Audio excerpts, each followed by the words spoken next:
Let's take the sign of this inequality. So if you take the sign of this inequality, then you will have sign of pi by 6. Because one ammonia contains one nitrogen, so ammonia is also 24 millimole. So basically, guys, if you check carefully, if you want to use calculus, you can, but I would say don't use calculus because I'm going to tell you a Chakas method. So hi students, this is Pratik Garg and I am again here with the solutions of this JMMT. Let's see this question. Here, there is a ray of wavelength 630 nanometer, which is incident at an angle of 30 degree at the diamond air interface. It is going from diamond to air. The refractive index of the diamond is 2.42 and that of air is 1. So we have to choose the correct option. That means whether the angle of refraction will be given value or whether the refraction will be possible or not. So according to the data given in the question, let us say this is the diamond and this is the air. Now the ray is coming at an angle of incidence 30 degree. So let us say this is the incident ray. This is the normal, which is the angle, angle of incidence is 30 degree. Okay. Now let's first try to see what will be the critical angle for diamond air interface. So we know that critical angle for the diamond air interface will be given by sin inverse of 1 by refractive index of diamond, which is 2.42. Now if incidence angle is more than critical angle, then refraction will not happen. Okay. But if the incidence angle is less than critical angle, then the refraction will happen. Now we know that I is equals to 30 degree here, okay, which you can say is pi by 6. Let's check if I is more than theta c or I is less than theta c. Okay, so let's assume that I is less than theta c. Okay, so that means we are claiming that pi by 6 must be less than sin inverse of 1 by 2.42. Correct. Let's take the sign of this inequality. So if you take the sign of this inequality, then you will have sign of pi by 6 less than 1 by 2.42, which means sin pi by 6 we know is half. Half should be less than 1 upon 2.42. Now clearly you can see that this is wrong because half we know is greater than 1 upon 2.42, which means this statement is wrong, which means the assumption that we made was incorrect. Hence we can say that I was greater than theta c. Okay, therefore I is greater than theta c, which means angle of incidence is more than critical angle, which means reflection will be not possible, as TIR will happen and the ray will get reflected in the diamond medium. Let's look at the second question. Here in the Young's double slit experiment, the distance between the slits varies according to this function, where d naught, omega and a naught are constants. The difference between the largest fringe width and the smallest fringe width given will be what? So we know that fringe width is given by beta is equals to lambda into capital D upon small d, where small d is the distance between the slits and capital D is the distance between the slits and the screen. Now clearly the variation of d is given to you. So if we want to maximize beta, then d should be minimum. Okay, d should be minimum, and from here you can say that the minimum value of d will be d naught minus a naught sin omega t, and sin omega t will be 1 because minimum value of sin omega t can be minus 1. So we can say that minimum value of d will be d naught minus a naught. Okay, so d min will be d naught minus a naught. At the instance sin omega t becomes 1. Okay, similarly if you want to find d maximum, so that will be d naught plus a naught. At the instance we can say that sin omega t was 1. And in the first case, d min will be d naught minus a naught, where sin omega t is minus 1. I think by mistake I said 1. So sin omega t will be minus 1 for the minimum value of d, and sin omega t should be plus 1 for the maximum value of d. Okay. So now we can put this value. So beta max will be what? Beta max will be lambda d by d min, which is d naught minus a naught, and beta min will be lambda d by d max, which is lambda d upon d naught plus a naught. Okay, now we have to take the difference of beta max minus beta min. So beta max minus beta min will be so if you do this, lambda d you can see will come out to be common, and that will be d naught minus a naught minus of d naught plus a naught. If you take the LCM, then you get d naught plus a naught minus d naught plus a naught. So that will become 2a naught upon d naught square minus a naught square. Hence, the difference comes out to be 2 lambda d a naught upon d naught square minus a naught square. So 2 lambda d a naught upon d naught square minus a naught square, which is option B.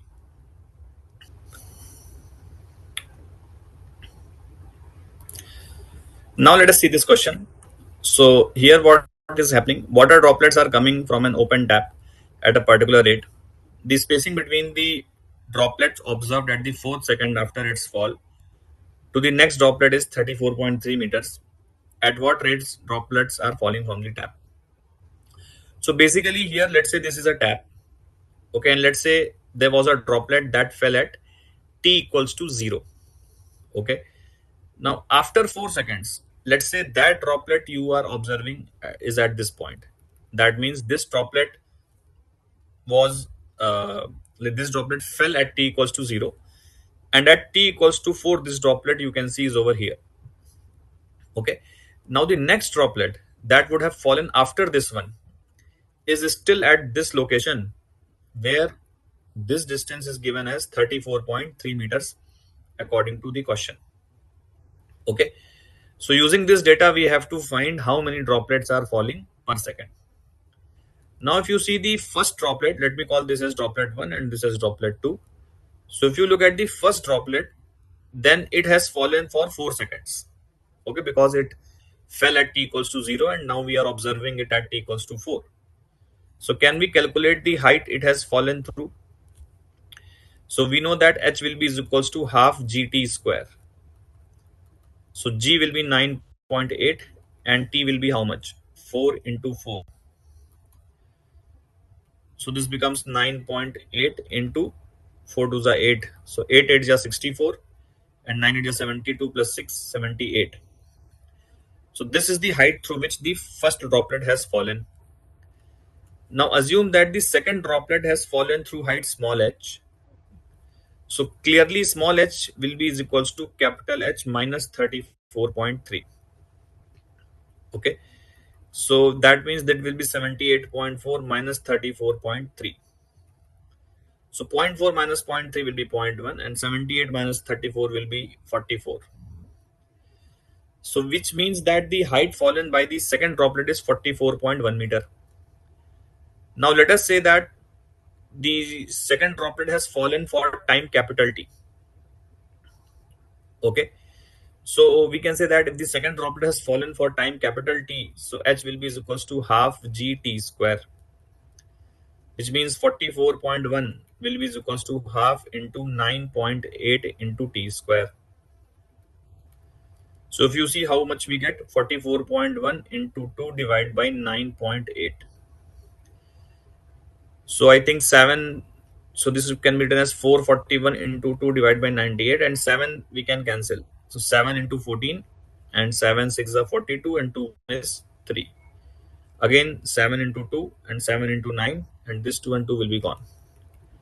That means t square comes out to be 9, which means time of fall of the second drop comes out to be 3 seconds. Which means the first droplet has fallen for 4 seconds and the second droplet has fallen for 3 seconds. This clearly shows that one droplet is falling per second. Okay, because the first droplet would have started at t equals to 0 and fallen for 4 seconds. And the next droplet would have started at t equals to 1 and it has fallen for 3 seconds. That means the drop rate is 1 drop per second. Okay. Let's look at this question. The resistance of the bulb filament is 100 ohms at the 100 degrees Celsius temperature. If its temperature coefficient of resistance is 0.005, then when will the resistance become 200 ohms at what temperature? Now, we know that the formula relation between the resistance and the temperature is given by R equals to R naught into 1 plus alpha into delta T. Now remember, this R naught is the temperature, this R naught is the resistance at room temperature, which is taken at 0 degrees Celsius. Okay, so please keep this in mind that this R naught is the resistance at room temperature, which is taken at 0 degrees Celsius if nothing is mentioned. So when the temperature became 100, that means how much was the change in the temperature? From 0 the temperature became 100. Okay, so resistance became 100. So from 0 the temperature became 100 and resistance also became 100. So R will be 100. R naught is the resistance at 0 degrees Celsius into 1 plus alpha into change in the temperature. So change in the temperature will be 100 minus 0. So this R naught is the resistance at 0 degrees Celsius. Okay. Now we have to find that at what temperature resistance will be 200. So again, I will put R value as 200. R naught will remain as it is, 1 plus alpha into change in temperature. So let's say temperature becomes T. Let's say this occurs at T temperature. So T minus 0. So change in temperature will be T minus 0. Hence, it will become equals to T only. Okay. Now, if I divide the equation number 2 by the equation number 1, so LHS you will get 2, R naught will get cancelled, and this will be 1 plus alpha T upon 1 plus 100 alpha. Okay. Alpha value is given 0.005. So that means 2 is equals to 1 plus. In fact, you can bring this 0.005 2 into 1 plus 100 alpha. Alpha is 0.005. That should be is equals to 1 plus 0.005 into T. So how much does this become? 2 plus this will be 0.5 into 2. That means 1. That should be 1 plus 0.005 T. 1 and 1 gets cancelled. So temperature becomes 2 upon 0.005, which is 2000 upon 5, which is 400 degrees Celsius. So option D will be the correct answer for this question. Okay, let's move to the next question. A particle is moving. A particle of mass m moves in a circular orbit under the central potential field given by this. The correct relation between radius and the velocity graph. So basically, we can say that the potential energy is given as this. So we can find the central force using F equals to minus du by dr. So du by dr will give you the value c by r square. Hence we get force as minus c by r square. Minus sign is indicative of the fact that force is attractive in nature. That means it's going to keep the particle in a bound trajectory, which of course we know is the circular in this given scenario. So we can say that let's assume that the particle is moving in this kind of orbit and the radius is r, and let us say the speed is v. So we can say that the force which will be centripetal, the magnitude of the force will be c by r square. Minus sign just shows you that the force is attractive in nature, which means it is bound force. I mean binding force. So c by r square, which will be is equals to mv square by r, which means that v square into r will be is equals to c by m, which is constant. Hence, we can say that v square r is constant. So, which is nothing but r is equals to v square, or we can say constant upon v square. Hence, if you are increasing the value of r, then speed should decrease, and that too non-linearly. Okay, that too non-linearly, because this is not a linear relation. So we can say that this is option clearly is wrong, because here the speed is also increasing and radius is also increasing. So that is of course not correct. Here speed is decreasing and the radius, so when the radius is decreasing, then the speed is increasing, and when the radius is increasing, the speed is decreasing. But there is one problem here. I'll tell you what is the problem here. If you notice that, let us say if r tends to 0, then that should mean that we should have tended to infinity. Okay, because only if v tends to infinity, then only r tends to 0.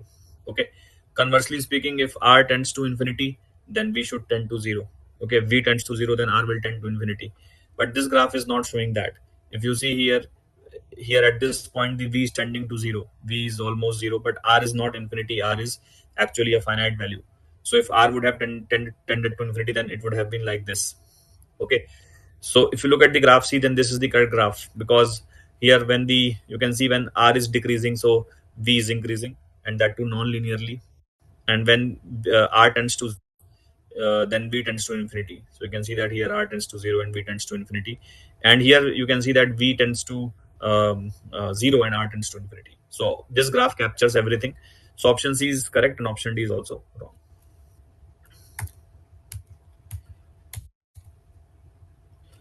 Let's look at this question. So the angular momentum of a planet of mass m moving around the sun in an elliptical orbit is L. The magnitude of the aerial velocity. It's a standard fact that aerial velocity is given by L by 2m, where L is the magnitude of the angular momentum. So correct answer will be L by 2m. It's a fact-based question.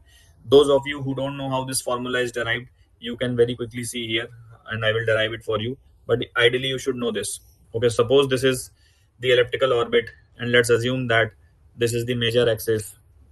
Okay, and this is, let me just draw this. There's a major axis, and let us say this is the minor axis. Let's assume that let's say this is the sun. Okay, and let's say that earth is right now at this position e1. Let's say the speed of the earth is b at this moment, and in the time dt, let's say the earth reaches here. So from e1 it reaches the position e2 in the dt time. So clearly this distance will be vdt. Okay, we can say that this distance will be vdt. Okay, now if you see what is the area swept by the radius vector, just a second, just let's see what is the area swept by the radius vector of the sun, sorry, radius vector of the earth with respect to sun. So this is what is the area which has been swept. So aerial velocity means rate of sweeping of area, which is dA by dt. This is the aerial velocity. Okay, so now uh, how do you write this area? So for a very small value of vdt, we can consider this as a triangle. Okay, if you look at this triangle s e1 e2. Okay, and we can say that this, the triangle, the length, this, like this triangle can be, area of this triangle can be written as half into base into altitude. Now this is nothing but, you can say, this is nothing but the distance between the sun and the earth, which you can call as r. Okay, and if you see, let me extend this radius vector. Okay, and this is the velocity vector, and this angle is theta. Okay, this angle is theta. Okay, so if you see what is the area of this triangle, dA, area of this triangle, which is the shaded area, is dA, will be equals to half into base. So base, you can take this r you can take as the base, into altitude. This will be the altitude. Okay, this will be the altitude. Okay, so r into this length. Okay, now if you see clearly, so this red length, if you observe, is bdt. If this angle is theta, and so this angle will also be theta, vertically opposite angle. So the altitude length, which is this small black length, is vdt sine theta. Vdt sine theta. Okay, so this is how you can write the area of this triangle. And if you see dA by dt, dA by dt comes out to be rv sine theta upon 2. Okay, now if you see clearly, if I multiply this by m and if I divide this by m, so if you look at the numerator of this expression, so it is written mvr sine theta. Now, which is clearly the angular momentum of the earth with respect to sun, because mv will become linear momentum. Okay, and r will be the radius vector, so which can be written as r cross p. Okay, p is the linear momentum, which is nothing but the angular momentum. Okay, so that is what we can say, that rate of change of area with respect to the time, okay, is equals to magnitude of, or I mean, which we can say angular momentum upon 2. So I hope you have understood this. Let's move to the next question. An electron of mass me and a proton of mass mp are accelerated through the same potential difference. The ratio of the de Broglie wavelength associated with the electron to that of proton is. Okay, now if an electron, if we know that if a charge q is accelerated through a potential difference, let us say v naught, then it acquires a kinetic energy which is given by kv naught. We are assuming that both have started from rest. So under such a scenario, we can say that both of them will have equal kinetic energy, because they both have same magnitude of the charge. Whether you're talking about electron or you're talking about the proton, they both have got same magnitude of the charge and same potential difference they have been accelerated through. Hence, we can say that kinetic energy of the electron will be is equals to kinetic energy of the proton, because they have been accelerated through same potential difference, and the charge magnitude is also same on both of them. Okay, now what we have to compare is the de Broglie wavelength of electron to proton. What is the formula of de Broglie wavelength? It is h upon mv. Now h upon mv is nothing but the linear momentum, and clearly you can say that linear momentum is nothing but twice into mass into kinetic energy. Okay, hence we have to find the ratio of electron to proton. So lambda of electron to lambda of proton will be, so H is same for both of them. Kinetic energy is also same for both of them. So we can very clearly see that this will be the inverse ratio of mass of proton to mass of electron, because lambda is inversely proportional to root m. Okay, because for the same kinetic energy we can say that it is inversely proportional to mass. Hence this result will be root of mass of proton to mass of electron. Okay, so option C should be the correct answer for this question.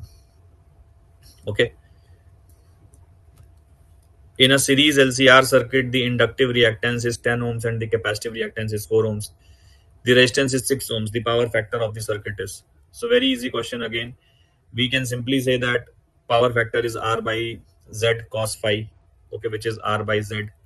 Okay, and Z, how will you find? Z will be under root of XC minus XL whole square plus R square. Now XC value is given to us as 4 and XL is 10. So 4 minus 10, which is 6 square. Because even if it is minus, so by squaring it will become plus only. So this will become 6 root 2. Okay, and so cos phi becomes 6 upon 6 root 2, which is 1 by root 2. So option D will be the correct answer for this question. The difference between the threshold wavelengths of two metal surfaces A and B having phi A is equals to 9 volts and phi B is equals to 4.5 electron volts is. We know that lambda threshold is given by HC by phi naught. And if you put this in electron volts, then you can find this value simply as 12 volt 2 divided by phi naught in electron volts. Okay, and you will get the answer in nanometer. Okay, so if we want to find the threshold wavelength of A, then it is simply we have to do 1242 divided by 9, and this will be in the nanometer. Similarly, if we do lambda threshold of B, then that will be 1242 by 4.5. Okay, this is in nanometer again. Okay, so we have to do lambda B minus lambda A. Okay, so lambda B minus lambda A is simply 1242 upon 4.5 minus 1242 upon 9. Okay, so which you can clearly see will be 2 into 1242 upon 9 minus 1242 upon 9, because 4.5 can be written as 9 by 2. So hence this becomes 1242 upon 9 nanometer, and when you solve this you will get approximately 138 as the correct answer. So option B will be the correct answer for this, 138 nanometers. Okay, again this is a fact based question from the electromagnetic wave chapter. What is the source of microwave? So it's a magnetron, so that means A will match with 2. Source of infrared is it is released when the atoms and molecules vibrate, so this is the fourth. Gamma rays we know is released from inside of the nucleus, so basically it happens in a radioactive decay, so that means option 1 will match with this. X-rays are released when inertial electrons are knocked off in an X-ray experiment. You might have studied about this. So basically so this third will match with this. Hence we can say that A will match with 2, B will match with 4, C will match with 1, and D will match with 3. So option A is correct.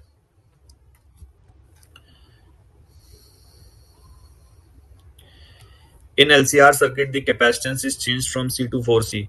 For getting the resonant frequency, which is double the former resonant frequency, the inductance should be changed from. Very easy question. So let us say initially the inductance was L and the capacitance was C. So what was the initial resonant frequency? It is 1 upon root LC. Okay. Now what you have done, you have made C to 4C. Okay. And let's say we make L to L dash. So what is the new resonant frequency? It will be under root 1 upon under root new capacitance into new inductance. Okay. And according to question, omega 2 should be is equals to twice of omega 1. Okay, that means under root 4 L dash into C, that should be is equals to 1 by under root of LC. Okay, and 2 also should be multiplied here, twice of omega 1. Now if you square this, so you will get 1 upon 4 L dash C, that will be 4 upon LC. C and C will be cancelled, which means L dash should be is equals to L by 16. So option D should be the correct answer for this question.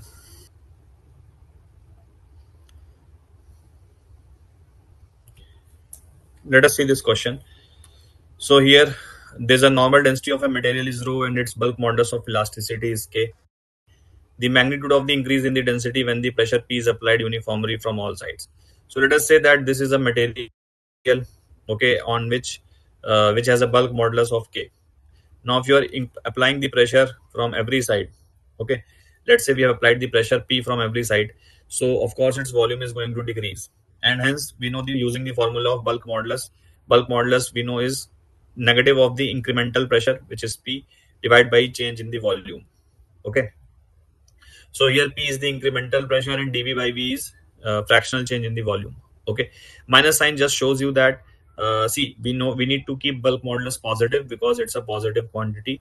So if you see, if you are increasing the pressure, then volume will decrease because it will get compressed. Okay, so dV will be a negative value because volume is decreasing. Hence, to keep K as positive, we put a minus sign. Sometimes we also put this in magnitude or modulus so that K remains positive. So if you want to ignore this minus sign, then you have to keep this in modulus. That is also okay, right? So dV by V here is nothing but minus of P by K. dV by V will be nothing but minus of P by K because, as I told you, minus sign is just showing you that dV is negative value. Okay. Now, by applying the pressure, we can be sure that mass will not change. Mass will remain constant. So mass we can keep constant, and mass is nothing but density into volume of the object. So that means product of density into volume is remaining constant. If you take ln of this equations, so we can say that ln rho plus ln of v will also be constant. Now, if you differentiate this, so you're going to get d rho by rho plus dv by v is equals to 0. Constant on differentiation will become 0. And hence we can say that dv by v will be is equals to minus d rho by rho. So now if you can equate the value of dv by v, which will give you d rho by rho, will be is equals to p by k, which means d rho will be is equals to rho p by k. Rho p by k. So option C will be the correct answer for this question.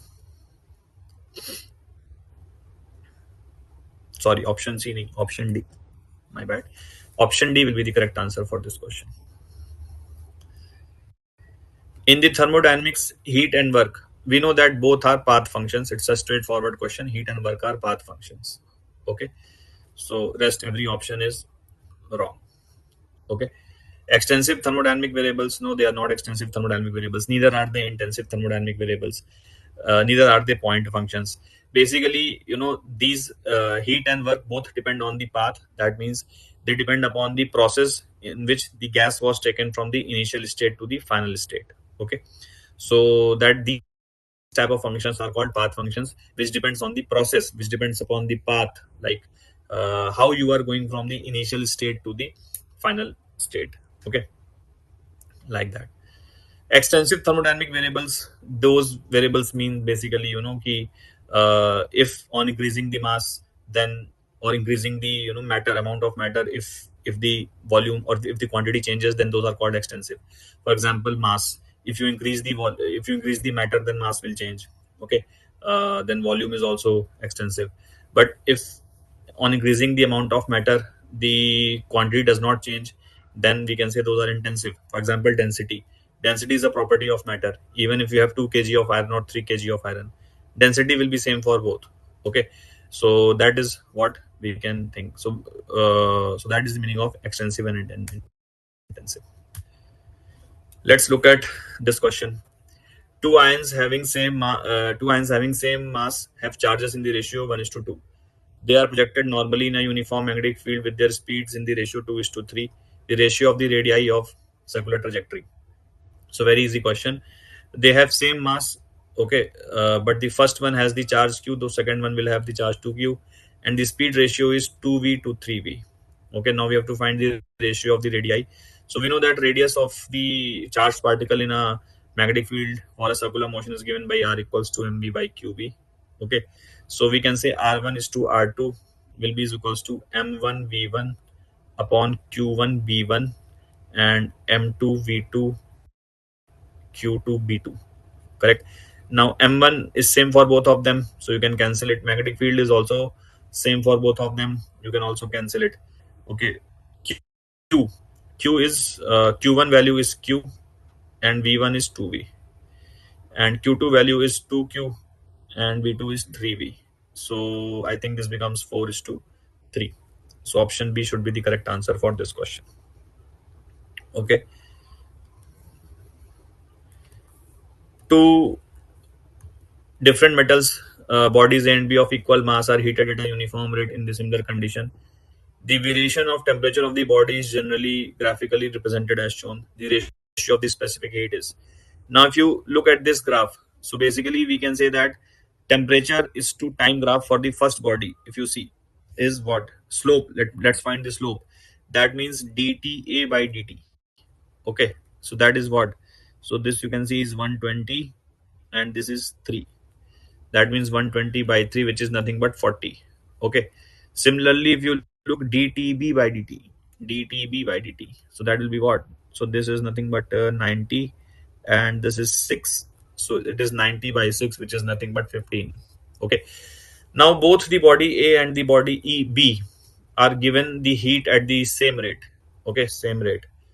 So if we can say that rate of heat being given will be equals to mass into specific heat into rate of change of temperature. Basically, dq is equals to ms dt. So if you put small dt on both the sides, so it will become dq upon dt is equals to ms d capital T by d small t. Okay. Now, if you notice, rate of heat was which was given to both of them was same.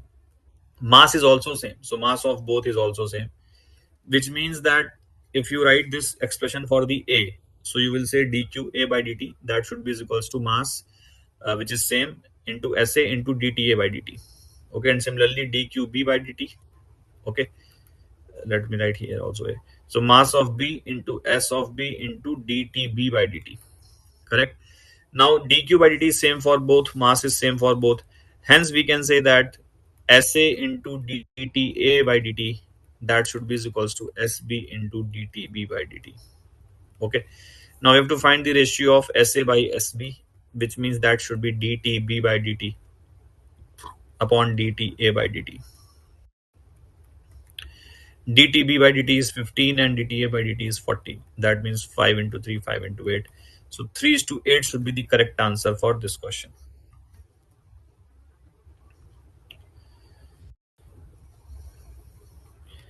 Which level of singly ionized carbon has the same energy as the ground state energy of the hydrogen atom? Assume Bohr's model to be applicable. See, in reality, for a singly ionized carbon atom, the Bohr model will not be applicable because it is applicable for only single electron atom. So for that, carbon needs to be having 5 plus charge. That means 5 electrons should have been removed. But if the question is saying that Bohr model has to be applied, then we can simply assume that it was applicable. Now, what is the ground state energy of the hydrogen atom? So we know that ground state energy of the hydrogen atom is minus 13.6 electron volt. It's a standard known fact. Okay, and let's say for the carbon, which has Z is equals to 6, let's say the nth state has the same energy, which is equals to minus 13.6. So we know that using Bohr model, the energy of the nth state atom, energy of the nth state in an atom with the atomic number Z is given by minus 13.6 Z square by N square. Now these two values should be equal. So minus 13.6 should be equals to minus 13.6 Z square by N square, which means N square should be equals to Z square. Now Z is 6 for the carbon, which means N should also be 6.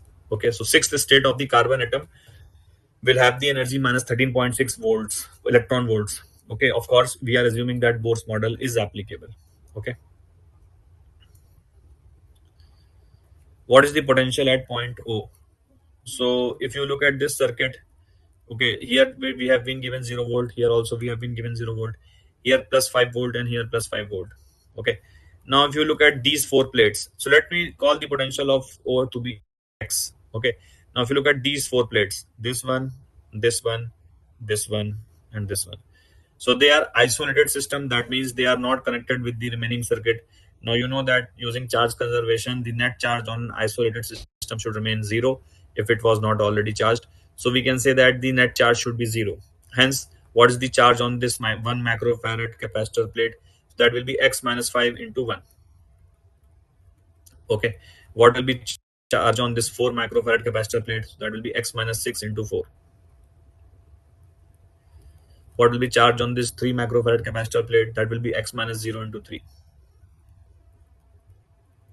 And what will be charge on this one 3 microfarad capacitor plate? That will be x minus 0 into 3. And this whole total should be 0, as I said, because the isolated system charge should remain conserved. So now x plus 4x plus 3x plus 3x. So 3 plus 3 6 plus 4 10 plus 1 11x. That should be equals to 5 plus 6 4s are 24 plus 0 plus 0. That means it comes out to be 29. So x comes out to be 29 by 11, which will be 2.64 approximately.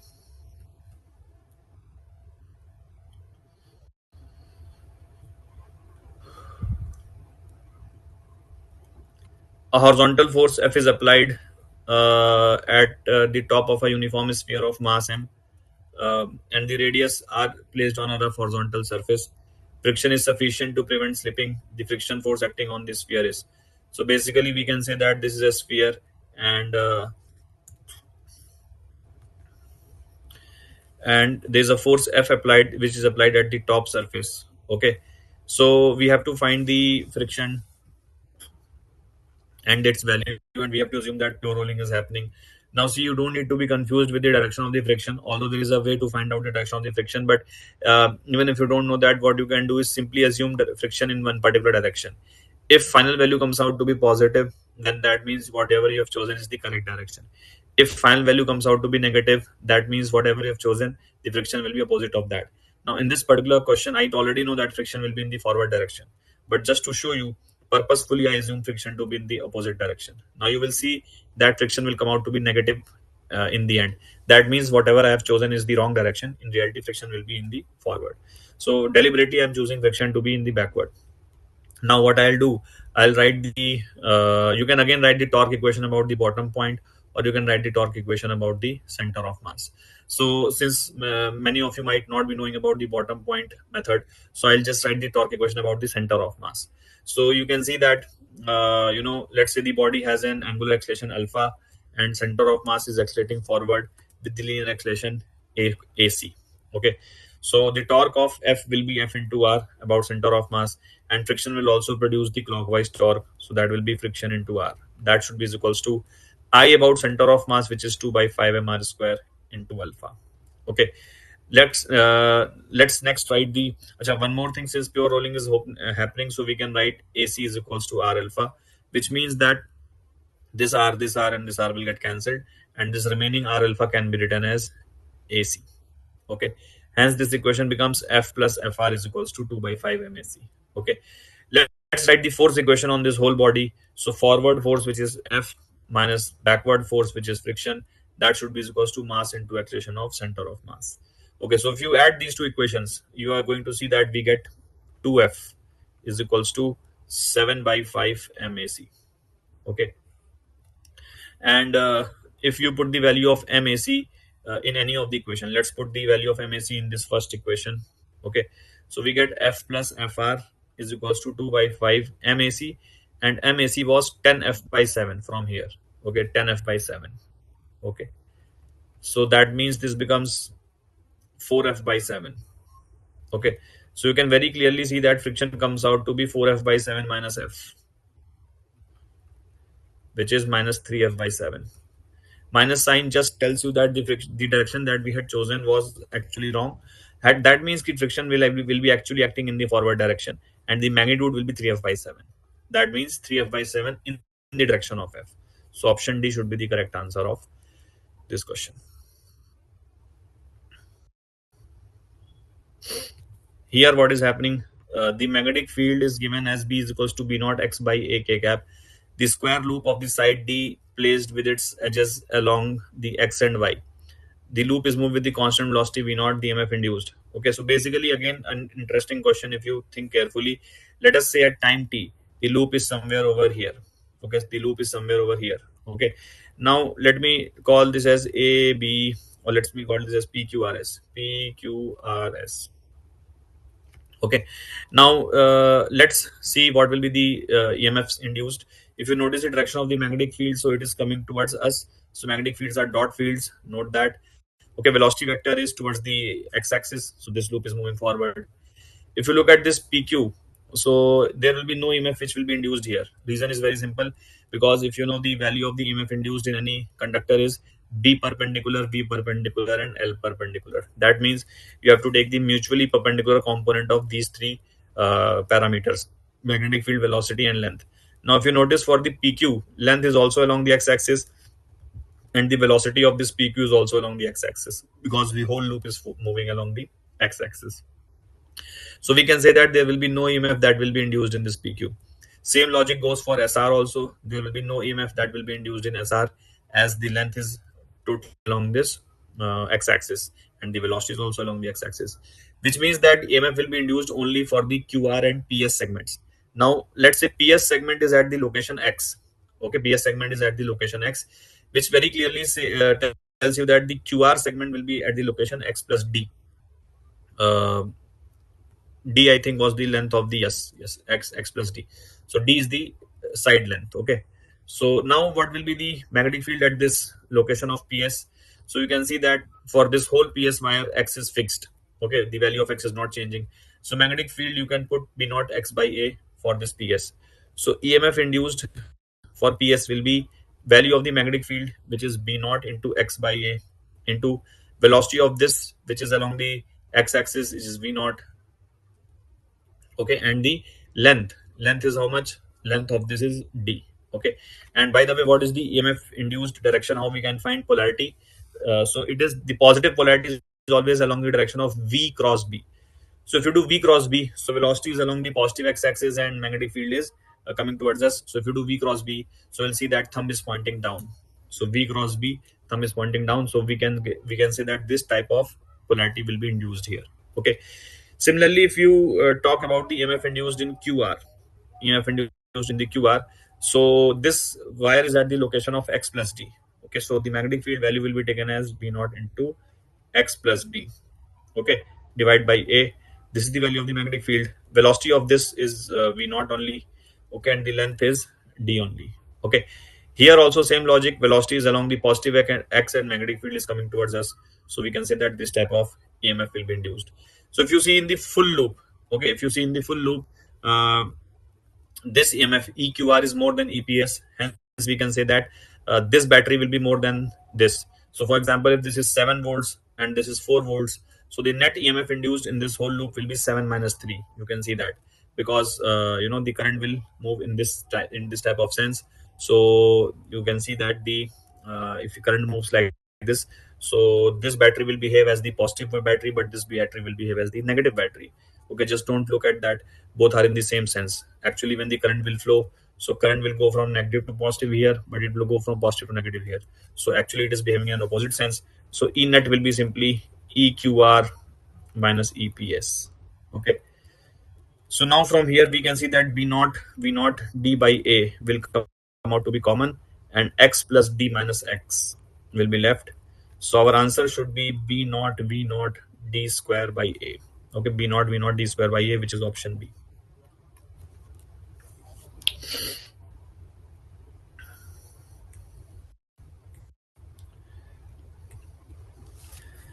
Here, what is happening? A student is performing an experiment of resonance column. The diameter of the column tube is 6 centimeter.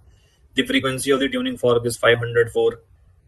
The speed of the sound at the temperature, given temperature is 336. The zero of the meter scale coincides with the top end of the resonance column. The reading of the water level in the column when the first resonance occurs is okay.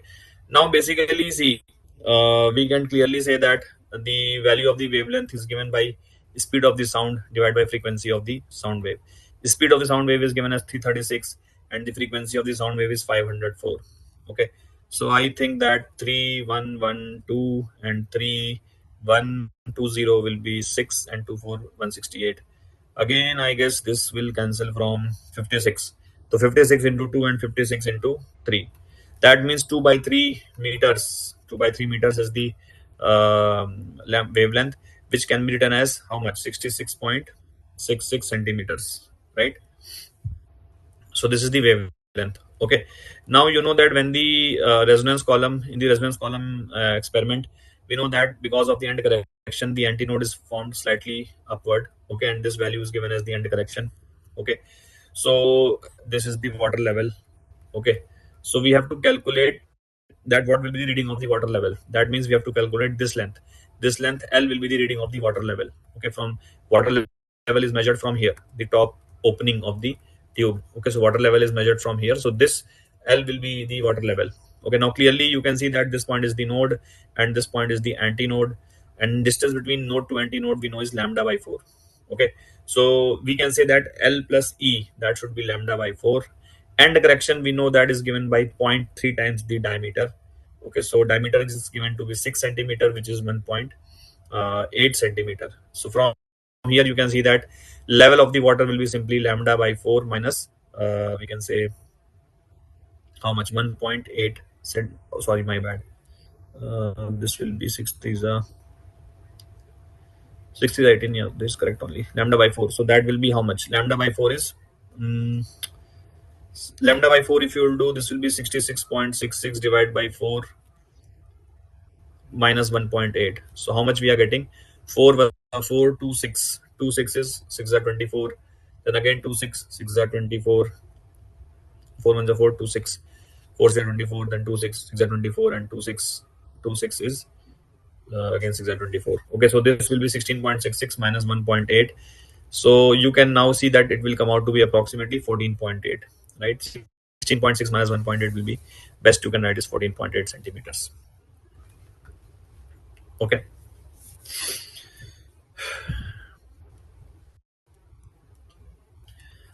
A body of mass 2 kg moving with a speed of 4 meter per second makes an elastic collision with another body at rest and continues to move in the original direction but with 1/4 of its initial speed. The speed of the two bodies center of mass is x by 10.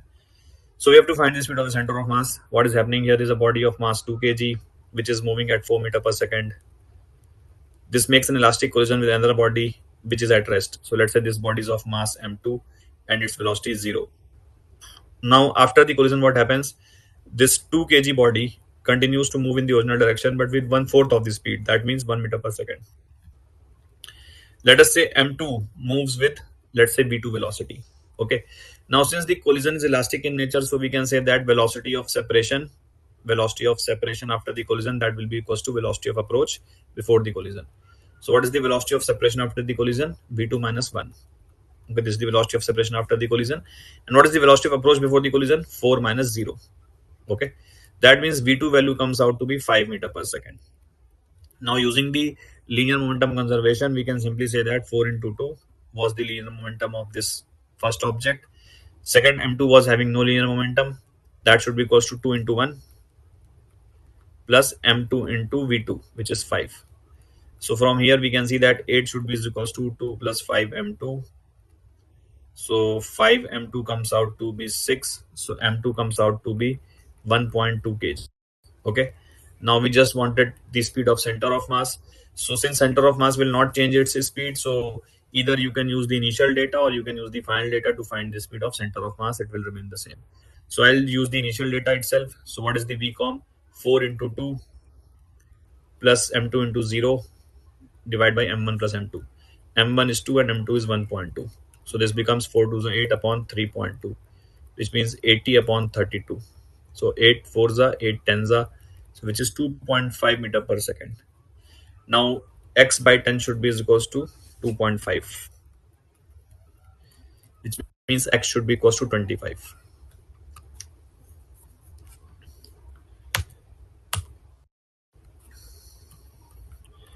The value of aluminum susceptibility is this: the percentage change in the magnetic field if the space within the current carrying toroid is filled with the aluminum is this. So basically, there's a toroid, okay, and we know that inside of the toroid, the magnetic field is given by mu naught Ni by 2 pi r. Okay, now this is the value when the space between inside the toroid is vacuum.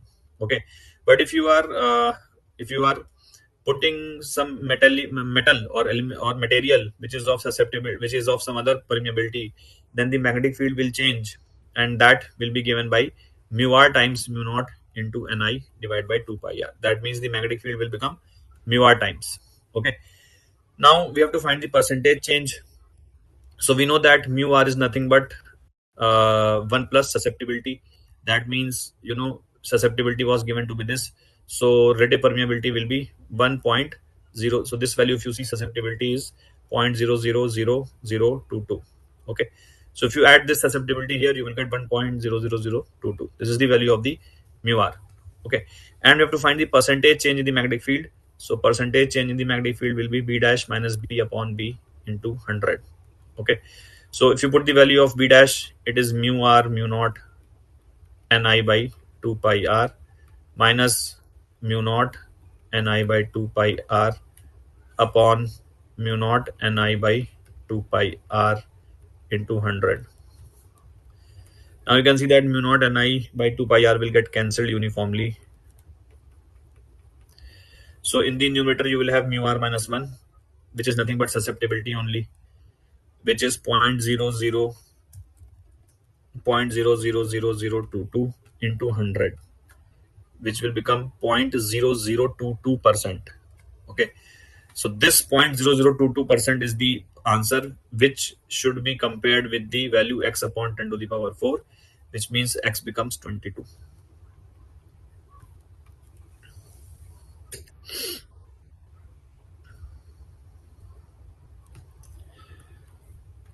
Particle of mass 1 milligram and charge q is lying at the midpoint of two stationary particles kept at 2 meters when each is carrying the same charge q. So basically we can say that there are two fixed particles which are having the charge q, and there is one more charge. This third charge, which is in the middle, is free to move. Okay, so particle of mass 1 gram and a charge q is lying at the midpoint of two strange particles kept at a distance of 2 meters when each is carrying it. So I think this distance was given as 2. Okay, so that means let me call this as charge a, let me call this as charge b, and the middle charge c is free to move, and the c is the midpoint of ab. That means ac is also 1 and bc is also 1. Okay, if the free charge is moved slightly from its equilibrium, let us say it is displaced slightly towards the right side with the value x. Okay, so we have to find the angular frequency of the oscillations, and this x is very, very small. Okay, now if you displace it slightly towards the right, then of course the we can say that the force of b will increase. And what will be the value of the force of b? Sorry. So the force of b will be the repulsive force. That will be is equals to k into q by new distance, which will be 1 minus x. Okay, because it has been displaced slightly towards x, slightly towards b by x. So distance between the charge and the like b is 1 minus x. So this is the new force applied by the b towards the left direction. So I'm putting this as negative. Why am I putting this as negative? Because this is the force in the left direction. Okay, and the force applied by a is in the right direction. So what is the force applied by the a? So k into q1 into q2 by new distance square, and new distance you can see is 1 plus x between a and c. Okay, so from here if you take minus kq square common, so it will be 1 upon 1 minus x square minus 1 upon 1 plus x square. So here if I take minus kq square, and if I take the LCM, so it will be 1 plus x square minus 1 minus x square upon, here it will be 1 square minus x square whole square. Okay, in the numerator, if you see, if I open the bracket, then 1 square will cancel, x square will also cancel. Here we will have plus 2x, and here we will have minus 2x, but because of this minus sign, both will get added. This will become 4x. And in the denominator, you can ignore x square in comparison of 1 square, because x was very, very small than 1. So we can simply write this as 1 square to the power square. So that means 1 only. Okay, this is your net force. So we can see that this is your net force minus 4kq square into x. Hence 4kq square will become the force constant, and we know that when we get the force constant, this is the force constant of SHM, k effective. Okay, and we know that omega is nothing but under root of force constant upon mass. So basically we can say k effective is 4kq square upon mass. Mass was 1 milligram. Notice 1 milligram is 10 to the power minus 6 kilogram. Okay, because standard unit is kilogram. So 1 milligram is 10 to the power minus 6 kilogram, because this is 1 milligram is 10 to the power minus 3 gram, but 10 to the power minus 6 kilogram. Okay, so you'll have to put 10 to the power minus 6 in place of m. So put the value of k. K is 9 into 10 to the power 9. Okay, and q square value is 10 coulomb square. So you have to just put here 10. Okay, 10 to the power minus 6. Now, so 4 into 9 is 36, and it will become 6 after root. 9 plus 1, 10 plus 1, 6 plus 6, 16, which will become 10 to the power 8. So I think we have to represent our answer in the multiple of 10 to the power 8. So that means this answer will be 6. Okay.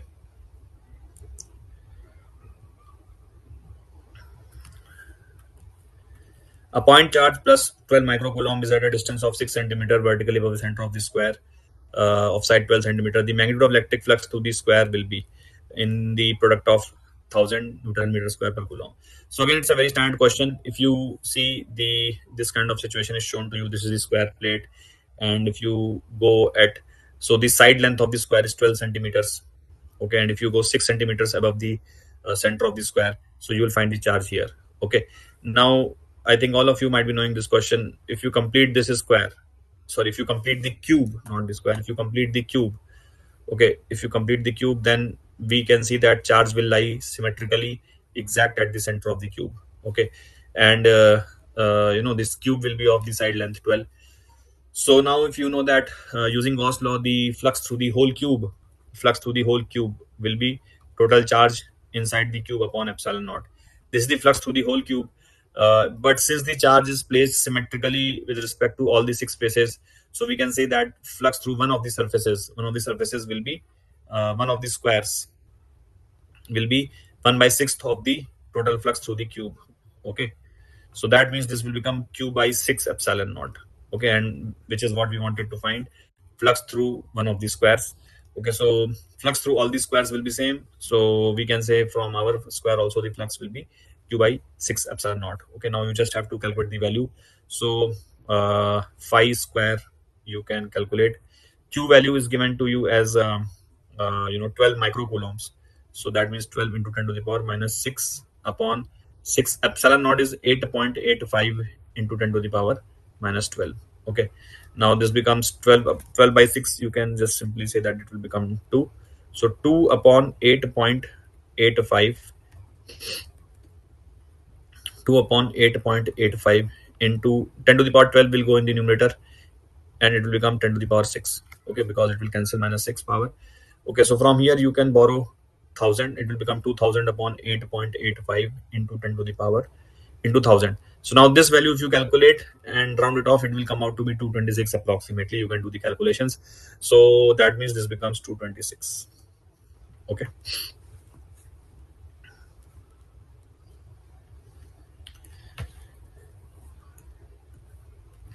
Here in the report figure, the value of the acceleration due to gravity is same as the point A and C.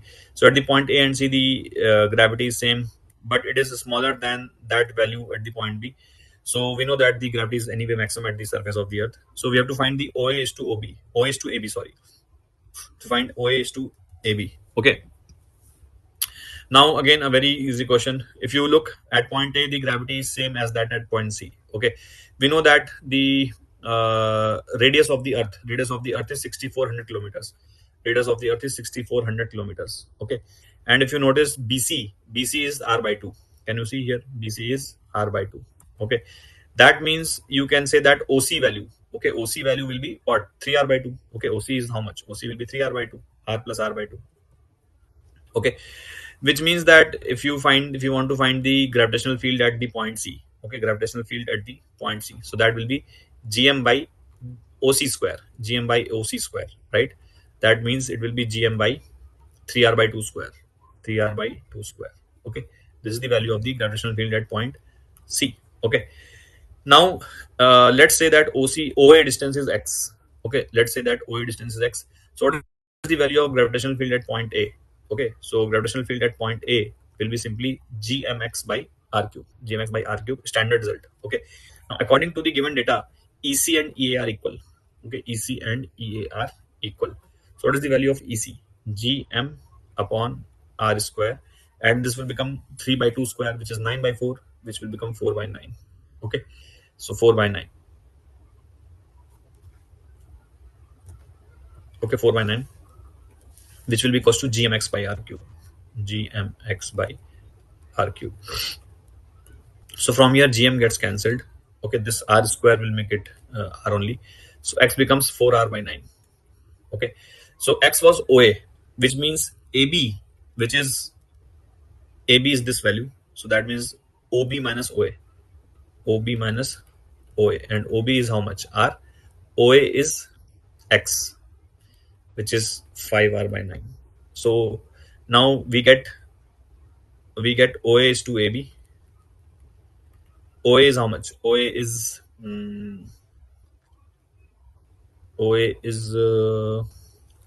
X, which is 4R by 9. Divided by AB is 5R by 9. That means this becomes 4 is to 5. Which should become, remember this x is different from this x which I have assumed in the question. Here this x is some other constant, which is the ratio of this value. OH to AB, they are writing x is to y. So if you have any problem, then you can treat my x as some other value alpha.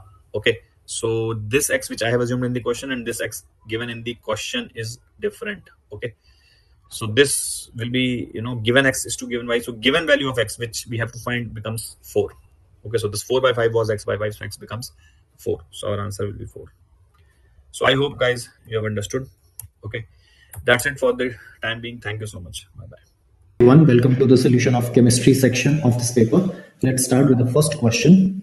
The correct decreasing order of the densities of the following compounds is. This question is pretty easy because density roughly is directly proportional to the mass of the molecule. So D has the maximum mass, it should have maximum density. After that C, and then B, and then A. So the decreasing order is D, C, B, A. So first option is the correct answer here. Moving to the next question, the ionic radii of fluoride and oxide ions are 1.33 and 1.4, and the covalent radius of nitrogen is 0.74. So what is the correct statement for the ionic radius of nitrite? So we know that for isoelectronic species, anions are larger, greater the charge on an anion, or greater is its size. Since N3- has maximum charge, it should have maximum radii also among fluoride, oxide, and nitrite. So it is bigger than oxide and fluoride. So option B is the correct answer. Moving to the next question, as we can see that product contains OCH3 group and it's a diazonium salt which reacts with ethanol. This is a reduction reaction where the diazo group is replaced by hydrogen and ethanol is oxidized to acetaldehyde. So there must be NH2 group here, right? Or before diazotization and after diazotization, it would be replaced by N2 plus and Cl minus as indicated by the molecular formula. So we have to have an OCH3 group here. So this is not possible. This is not possible, right? So the correct answer is this one because this is OCH3, N2 plus Cl minus. Ethanol is oxidized to acetaldehyde and chloride departs as HCl. So the correct answer is option C. Moving to the next question, the increasing order of basicity of the following compound. The most basic is C because of the resonance stabilization of the conjugate acid, because when this nitrogen is protonated like this, it can stabilize itself by resonance like this. So C is most basic. So either option A or option D. Then after C, you have this T compound. So this is the correct answer. Out of A and B, this is more electronegative. Nitrogen will not want to donate its lone pair, so it should be less acidic compared to A. So the correct answer is going to be option D. Moving to the next question, this is a case of intramolecular aldol condensation. Here, for ring stability, the enolate will be formed at this carbon, and because aldehyde is more reactive than ketone, so the nucleophilic attack will happen at aldehyde. So this will lead to a formation of 1, 2, 3, 4, 5, 6 membered ring, right? So we can see that once the enolate attacks the aldehyde carbon CHO, it becomes O minus, and then this is one CH2, then another CH2, then K2, and then another CH2, which is like this, right? So when it is subsequently heated, in case in presence of acidic medium, dehydration occurs, and then we get alpha beta unsaturated compounds. So the final product in this reaction P, which is the major product, would be like this. Hence, the correct answer would be option B. Moving to the next question. Again, this is a case of intramolecular aldol condensation. From one of the alpha position, we will formulate and attack it on the other carbonyl carbon. So let's say we remove alpha hydrogen from here, forminolate here, and attack this enolate on the other carbonyl carbon. So this is C minus, it attacks here. So we can see that there is a ring formation happening here, which will be basically 1, 2, 3, 4, 5, 6, 7 membered. That directly gives you the answer as the last option, but we can see here, this is CH2, this is CH, and this is CHO. Then again, this is CH2, then this is CH2, and then this is CHO minus, and this bond will be formed. Ultimately, with respect to the carbonyl group at alpha beta position, there will be dehydration, and then we can see that we will get a 7-membered ring like this. All right, so on 1, 2, 1, 2, this here you will have CHO, and on the adjacent carbon we have a double bond here. So option D is the correct answer. Moving to the next question, an organic compound A on treatment with benzene sulfonyl chloride, which is Hinsberg reagent, gives a compound which is soluble in dilute NaOH. So this is basically a primary amine. So the correct answer is C. Primary amines give alkali soluble compound, secondary amines give alkali insoluble, and tertiary amines do not react with Hinsberg reagent. Moving to the next question, which of the following is the correct structure of tyrosine? A very simple question. Tyrosine is 4-hydroxyphenylalanine. So the correct answer would be this one, right? Because if this is CH3, then this would be alanine, but this is 4-hydroxyphenylalanine. So that is the correct answer, option D.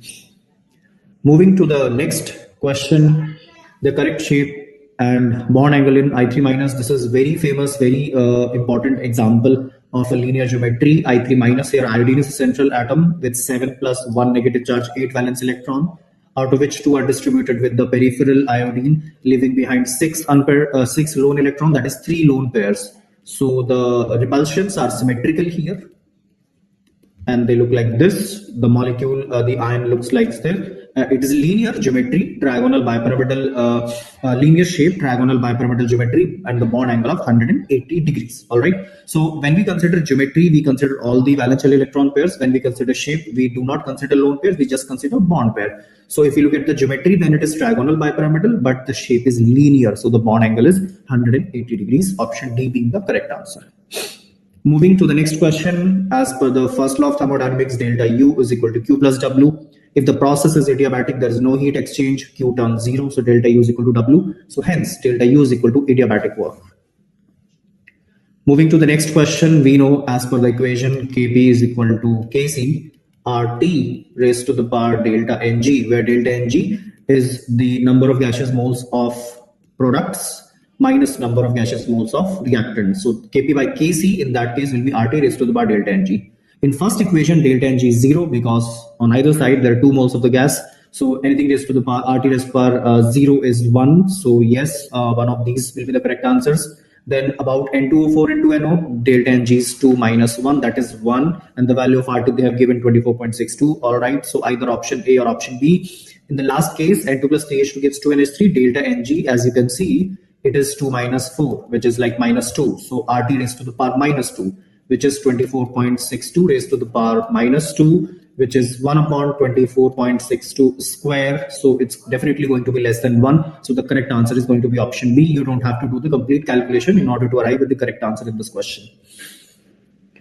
Moving to the next question, which one of the following species is attracted towards an external magnetic field? So we may be talking about paramagnetic substance here. And you can check all complexes one by one. In case of FeH2O63+, the configuration of iron is D5, because water is a weak field ligand. It cannot force pairing of 3D electrons. So all the 5 electrons in 3D orbital of iron atom, they are unpaired. So this is a paramagnetic substance. It will be attracted towards magnetic field. So option A is the correct answer. Moving to next question, again a simple one. Arrange the oxides according to the oxidation number. So CrO3, we can see the oxidation state of oxygen is -2, so chromium will be +6. So A should be maximum. All right, so after A, we have here Fe2O3 is +3, this is +4, this is +5, and this is +1. So after A should come D, right? So that should be the correct answer. You can verify the remaining options. Then after that, C, yes, +4. After that, B, yes, +3. And then after that, E, +1. Yes, option C would be the correct answer in this case. Then the next question, the equilibrium constant is 10 into 10 to the power 15, which is basically 10 to the power 16. We have to determine the standard EMF of the cell. So we know that from Nernst equation, we get that E naught cell is equal to 0.059 divided by N, which is the number of electrons in the balanced chemical equation, log of equilibrium constant. Very simple question. So 0.059 divided by N, the value of N is 2 here. 2 electrons are being exchanged between copper and silver. Log, the value of K is 10 raised to the power 16. Log 10 to the power 16 is 16. So it's really simple here. 0.059 multiplied by 16 divided by 2. So you've got to multiply it by 8. So the answer is going to be approximately 0.4736 volt. So that is the correct answer. Moving to the next question, enol form of acetone exists in less than 0.1% quantity. Yes, believable, because in general, for monocarbonyl compounds, the enol form is less stable because carbon double bond oxygen is stronger than carbon double bond carbon. But if you have a beta dicarbonyl compound like acetylacetone, then because of resonance and intramolecular hydrogen bonding, the stability and hence the percentage of enol in the solution significantly increases. So yes, one of the reasons why enol is more stable, enol is significantly stable, is the intramolecular hydrogen bonding. So yes, we can say both assertion and reason are true, and reason is the correct explanation in part for the assertion. Right, so both A and R are true, and R is the correct explanation of A, so option B is the correct answer. Moving to the next question, if you are heating this tertiary alcohol in presence of concentrated phosphoric acid at high temperature, Sedgwick elimination occurs, and this is your alpha position, and in Sedgwick elimination more stable alkene is formed. So yes, probably this compound will be the major product. But when you use a bulky waste like tertiary butoxide, then Hoffman elimination occurs, and from less hindered position shall we remove the beta hydrogens. So the second, the major product in the second case, that is B, is going to be this one. All right, so yes, the correct option will be B. First one is Sedgwick and the second one is Hoffman. So option B will be the correct answer. Moving to the next question, white sodium salt dissolves readily in water to give a solution which is neutral to litmus, right? So it cannot be silver sulfide, it cannot be silver carbonate, because it is it's a white and it's a neutral to litmus. When silver nitrate solution is added to the aforementioned mentioned solution, a white precipitate is obtained which does not dissolve in dilute nitric acid, so that points to the presence of chloride ion. So yes, so the correct answer is chloride. Which of the following is normal oxide? So if you find out the oxidation state, you will immediately realize that this is K plus and O2 minus. So this is superoxide ion. In case of BaO2, this is Ba2 plus and O2 minus. So this is peroxide. In case of CSO2, this is CS plus and O2 minus, again superoxide. But only in case of SiO2, the oxidation number of oxygen is -2, which means it's a normal oxide. So option C is the correct answer. In question number 19, there is weak acid Ha and weak base BOH. Both of them have the same value of the ionization constant. What is the percentage degree of hydrolysis of B? So please remember that for a salt coming from weak acid and weak base, the hydrolysis constant we can write as H square divided by 1 minus H square. We also know that hydrolysis constant is Kw. Kw, you know, like this is under root Ka and Kb. All right, so yes, you can substitute the values here. So H upon 1 minus H is under root Kw is 10 to minus 14 ion product at 298 Kelvin, and the value of K and Kb, they both are same. So this is 36 into 10 to minus 14, the square of this number. So this is 1 upon 36 under root. So this is 1 upon 6 H upon 1 minus H. So you can do the remaining calculation. This is 6H is equal to 1 minus H. So this is H is equal to 1 by 7. So which will be approximately multiplied by 100 percentage degree of hydrolysis would be 14. Moving to the next question, in hydrogen-like sample, the fourth excited state means fifth orbit, second energy level. So this is, so we know that delta N, that is the change in the orbit number, is 5 minus 2, that is 3, and hence the total number of lines would be 3 multiplied by 3 plus 1, which is 4 divided by 2. So total of 6 lines will be obtained. So both of these are incorrect. Number of Balmer lines will be, yes, it will be 3, because if the electron drops from 5 to 2, there are 3 lives possible, right? Of course, we are talking about multiple electrons here. So yes, so electron can drop from 5 to 2 or 4 to 2 or 3 to 2. So there are 3 possible transitions which will lie in Balmer series here. So that is the correct answer. Moving to the next question, 1.86 gram of aniline completely reacts with the reacts to form acetanilide. 10% of the product is lost during purification, amount of acetanilide obtained after purification. So you can do this calculation here. This is aniline. When it is converted to acetanilide, this forms this. This is acetanilide, and their molecular masses are 93 and 135. So now we know that 93 gram of aniline leads to the formation of 135 gram acetanilide if the yield is 100%. And we have 1.86 gram of aniline. So that should give 135 divided by 93 multiplied by 1.86.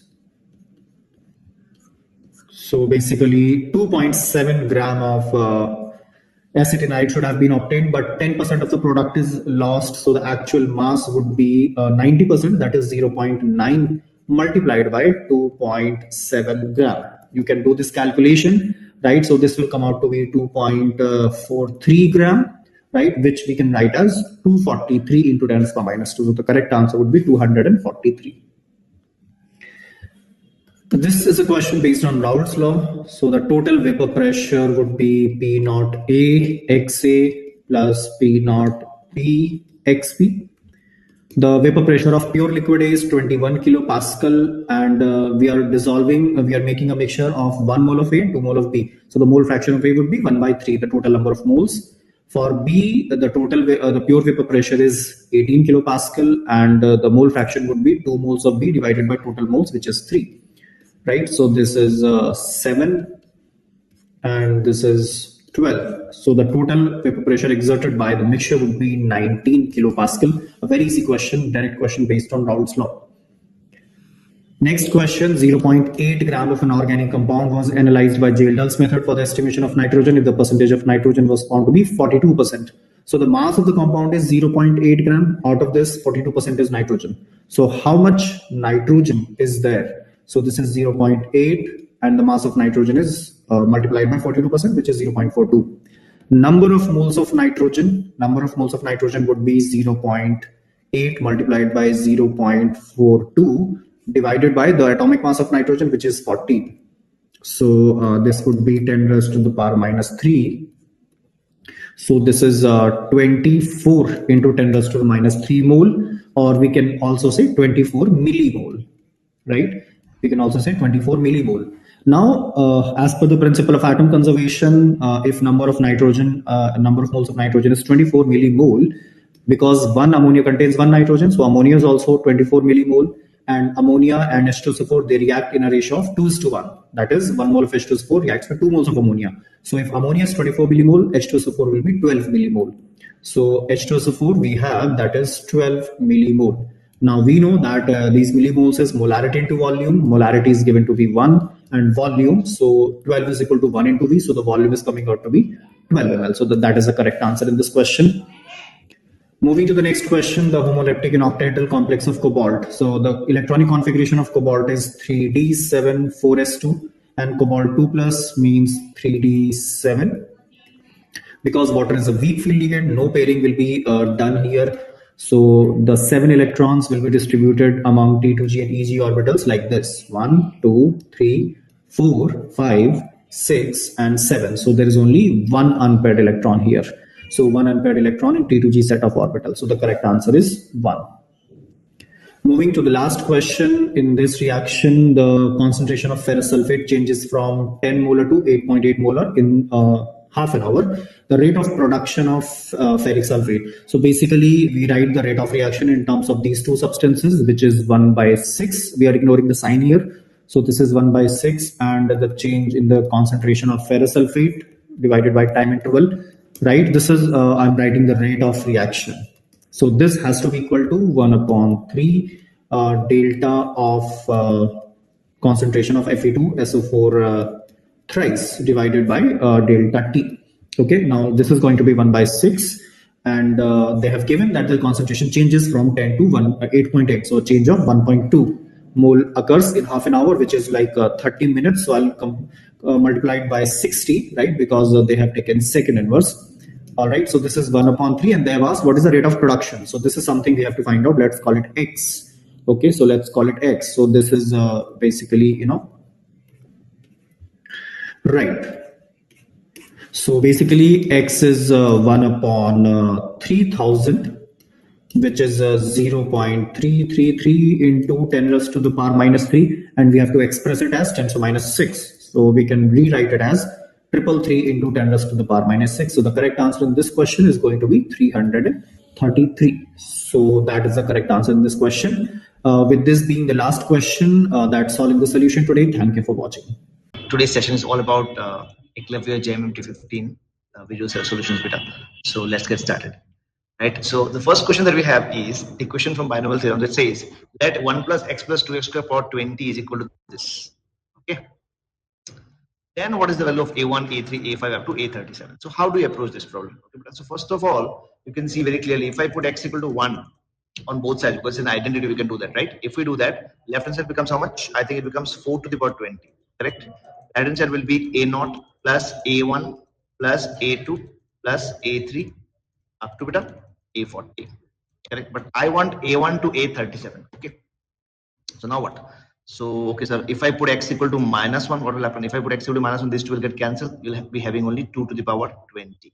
But right hand side will have alternate plus and minus. I hope you got it. So if this happens, then what will happen? If this happens, then I can remove certain number of terms. Yes or no? So if I want a1, a3 like this, there is at least odd number of terms. If I subtract 4 to the power 20 minus 2 to the power 20, it happens to be twice of a1 plus a3 up to a39. Correct? Because we are subtracting, so this will be gone. These parts will be gone, right? So okay. Sir, from here you can see clearly, okay, if you want to write 4 power 20 as 2 power 40, that is also fine. Minus 2 power 20 divided by 2. Correct? That is equal to a1 plus a3 up to a39. Okay. So we want up to a37 means what? Sir, a37 will be just 1 before a39. Means this much number of terms I want. So if you want this much number of terms, so a39 should be found, correct? And we can subtract a39 from here. Now for this, what we should do? For this, what we can do is, first of all, we will substitute x with 1 by x. Right, sir? You will see. If we do that, it happens to be 1 plus 1 by x plus 2 upon x square whole raised to the power 20 is equal to a0 plus a1 by x plus a2 by x square plus dot dot up to a40 upon x power 40. Okay, if you take LCM on both the sides, you will get x square plus x plus 2 whole raised to the power 20 divided by x square raised to the power 20 means x power 40. And here on the right hand side, if you take LCM, what you are getting? X power 40 you are getting. So a0 x power 40 plus a1 x power 39 and so on up to a40. Correct? So now if we cancel x40, we get a new expression. Now you must be thinking, sir, why you did this? Because beta a40 we tried to reduce powers on the later part of the coefficients. Means now a40 this will happen to be a39 times x. Now what we are going to do, sir? Now let's see. So just to make some space beta, I'm deleting this portion. Okay. So finally, what we have. So this entire thing we have, right? Okay, so now from in this step, if I take derivative both sides, what will happen? See, if you take derivative, what will happen? A40 will be gone and A39 will be free of x. Just see what happens. 20 times x square plus x plus 2 to the power 19 into 2x plus 1. Correct? Yes, sir. Equal to, like whatever it is on the right hand side, we don't care. Why, sir? Because all these terms contain x plus finally I will get only a39. So now every term contains some powers of x, some powers of x. So now both sides, if I put x equal to 0, what will happen? So left hand side becomes 20 into this becomes 2 to the power 19, correct? Into 1. equal to A39. So did you see we just got A39 beta? Clear? So I think if you want to write this, you can write this as 5 into, or whatever way you want to write it. 5 into how much? Okay, let's keep it in the form of this only. 2.19 into 20. Why, sir? Because here you can see. Okay, I'm deleting this part.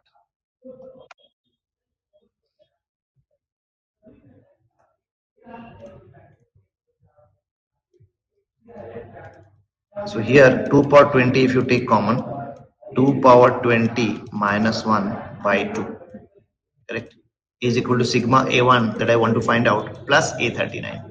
Okay, beta.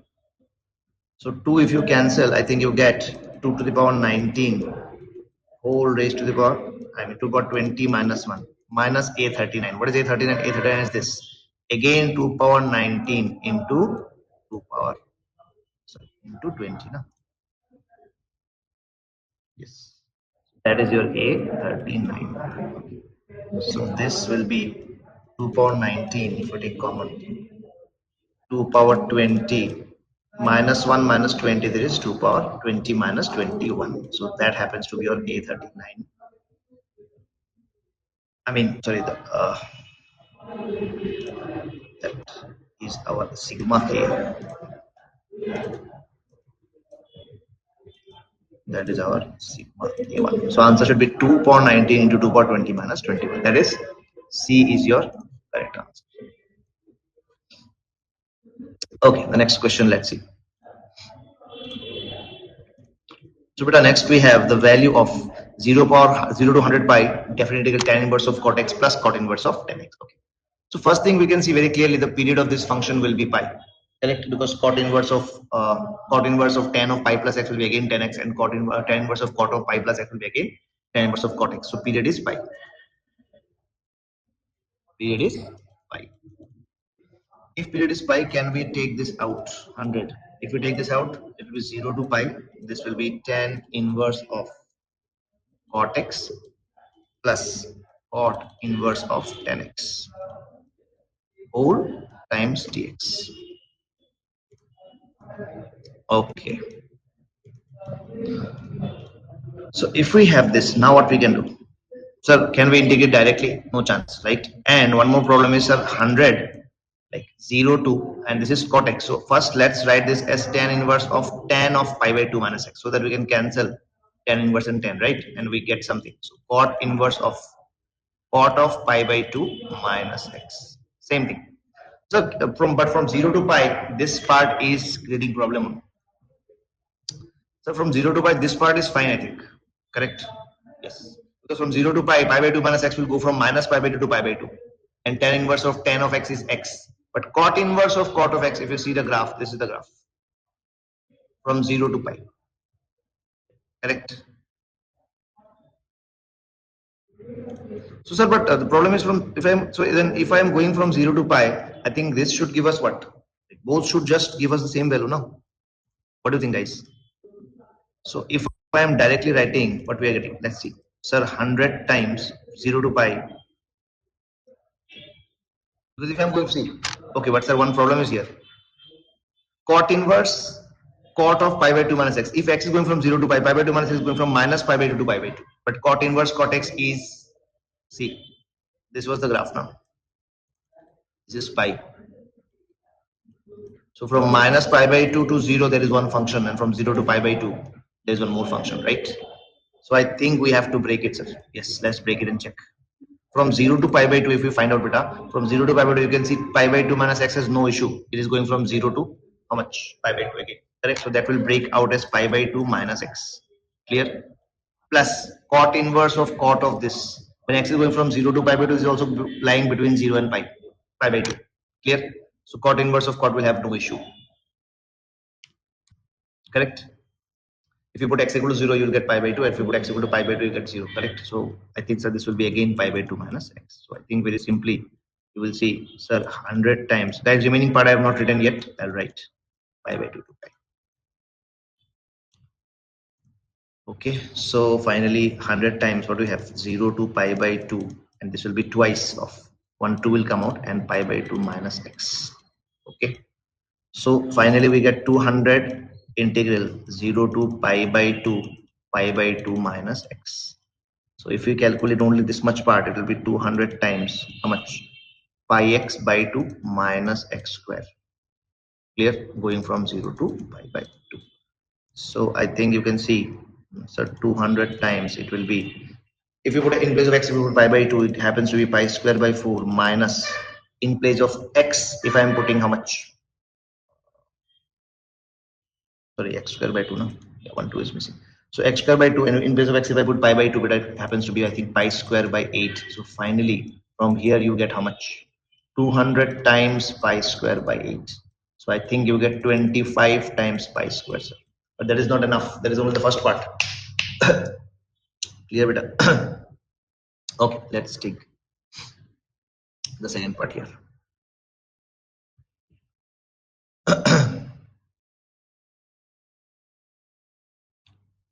Okay. So for the second part, as we discussed, second part will be how much? Let's see. Second part, sir, will be 100 times same pi by 2 to pi by 2 to pi, tan inverse cot x. Okay, tan inverse cot x was basically tan inverse of tan of pi by 2 minus x. Clear? Okay. So tan inverse of tan of pi by 2 minus x plus cot inverse of pi by 2 minus x. Clear?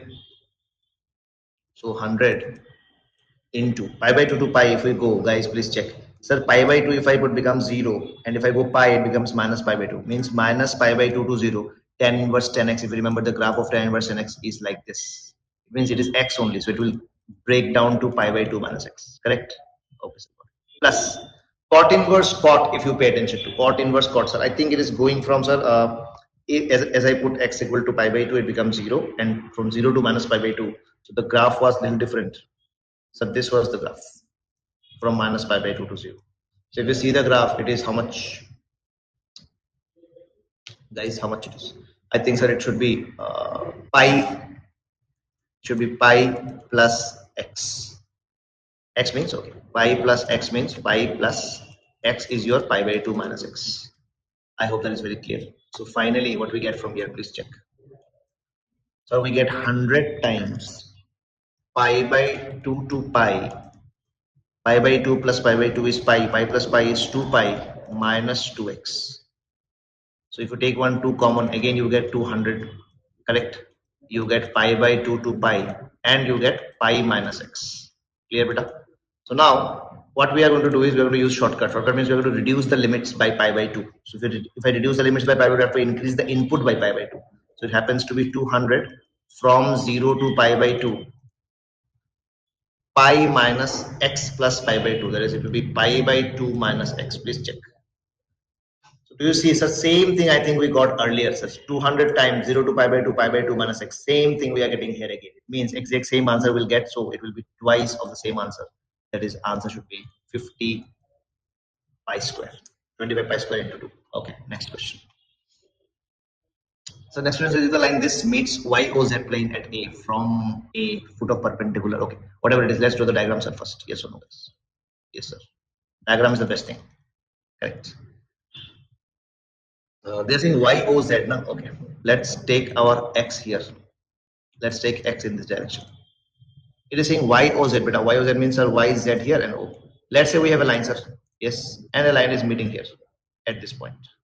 It is crossing the plane. Okay, it is passing through the plane, penetrating. So, sir, if it passes through YOZ plane, the moment when it touches, X coordinate should be 0 now. So 0 comma Y comma Z should be the coordinates. That is for sure.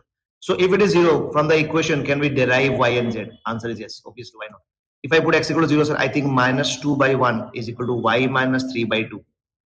Correct? So, and minus 2 by 1 will be equal to Z minus 4 by 3. Clear? Got it, sir. So from here, do you agree, sir? From here, I think Y is coming out to be how much? 2 to the minus 4 plus 3 is coming out to be minus 1. If you check Z, it should be coming out to be minus 6 plus 4, that is minus 2. Means the point is minus 1 comma minus 2. Okay, so it means the point is like this. Okay, fine. And they're saying from the foot, like from A, foot of perpendicular at Y and Z axis. Very simple. This is Y. So just drop a perpendicular, sir. Just drop a perpendicular here. correct? So this is A, and they are called as B and C. So B at Y, C at Z. Do you see this becomes a right angle triangle? Yes. If I explain it to you very simply, let's say we have X and Y, so I have a point here. If I drop a perpendicular here and here, and if I join, will I get a right angle triangle? Yes. So area will be what? Half into base. Base means what? Anything. Even take this as base. You can take this as height. I think your answer will be there. Simple. So I think answer should be area of triangle. I think they're asking. Yes. Area of triangle ABC will be half into base into height. Beta base is what? So coordinates will be negative, but we have to take the length, correct? So answer should be -2, that is +2 into -1 will be rejected as +1, correct? So answer should be how much? Yes, sir, area of triangle which is coming out to be 1 square units. Great. Next question. They have given us a matrix A, and then they are saying solve this to find out the solution. Very simple. How, sir? How so simple, sir? A is a matrix, but I minus I, then minus I, then I. Okay. So you can take one I common. As you can see, I is everywhere. So let's say I'm taking one I common. 1 minus 1 minus 1. Correct, sir? We got one I. So I want to find out A square. A square means A dot A. Correct? Dot A means multiplication. So can we say I dot I will be I square, sir? Yes. And here, do you agree? Sir, 1 minus 1 minus 1 1 will get multiplied with again 1 minus 1 and minus 1 1. Clear? Okay. Then what happens? So I square is minus 1. Let's keep it here. So 1 minus 1 multiply this into this. How much? 1 into 1 minus 1 minus 1, there is +2, sir. Yes. Then 1 into minus 1. Guys, 1 into minus 1. Sir, minus 1 into +1. I think should be -2, sir. Clear now? 1 minus 1. Okay, yes. Then -1 into 1. There is again -2 is coming, sir. -1 into 1 is -1. 1 minus 1 is -1. Yes. -1 minus 1. Yes. So final. Okay, sir. Got it. So basically, if you see, watch carefully. Sir, A square we got, but again 1, 2, I think I can take common, sir. Yes. If I take 1, 2 common with a minus, what I'm left out with? 1 minus 1 minus 1 1. I think you can see, sir, it looks like the previous thing, but little difference. Yes. Why not? Don't you think, sir? I think this -2 can be written as 2 into I square. Correct? Do you agree? 1 minus 1 minus 1 1. Yes, sir. And the same I can take inside again. So 2 I am keeping here. I am taking inside. Why, sir? Why you're taking inside I? Because if I take inside I think we'll get I minus I, then minus I, then I. So this was your originally your A, na? I minus I, correct? So this happens to be 2I times A. This is a very, very important step in the question. So A square comes out to be 2I A beta. So I think now question is over. How, sir? Sir, we need A power 8, sir. So what is the issue beta? No issue now. So this we can treat it with as an algebraic equation, no issue. So A square is 2IA. Can I square both sides? A power 4 will be 4I square A square. That is minus 4 times A square, and A square is 2IA. Can I write 2IA again? Yes. It happens to be minus 8IA. So A power 4 comes out to be minus of 8IA. Can I square again? It becomes A power 8 will be equal to 64I square A square. Happens to be minus 64 into A square. A square is again back to IA. Correct? So finally you can see A8 will be equal to how much? Minus 128 IA. So A8 is equal to minus of 128 IA. Okay, fine. This much we got.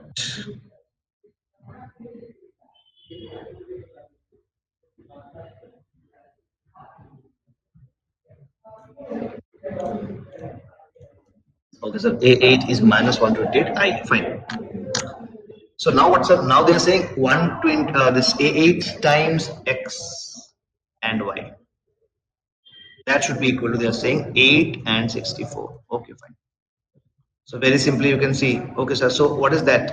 A8 is minus 128 IA. That is minus 128 I times A is again I minus I, then minus I, then I. Correct? So if you finally write it as minus 120, you keep it as it is. You take I inside first. It will be I square minus 1 minus I square plus 1. Correct?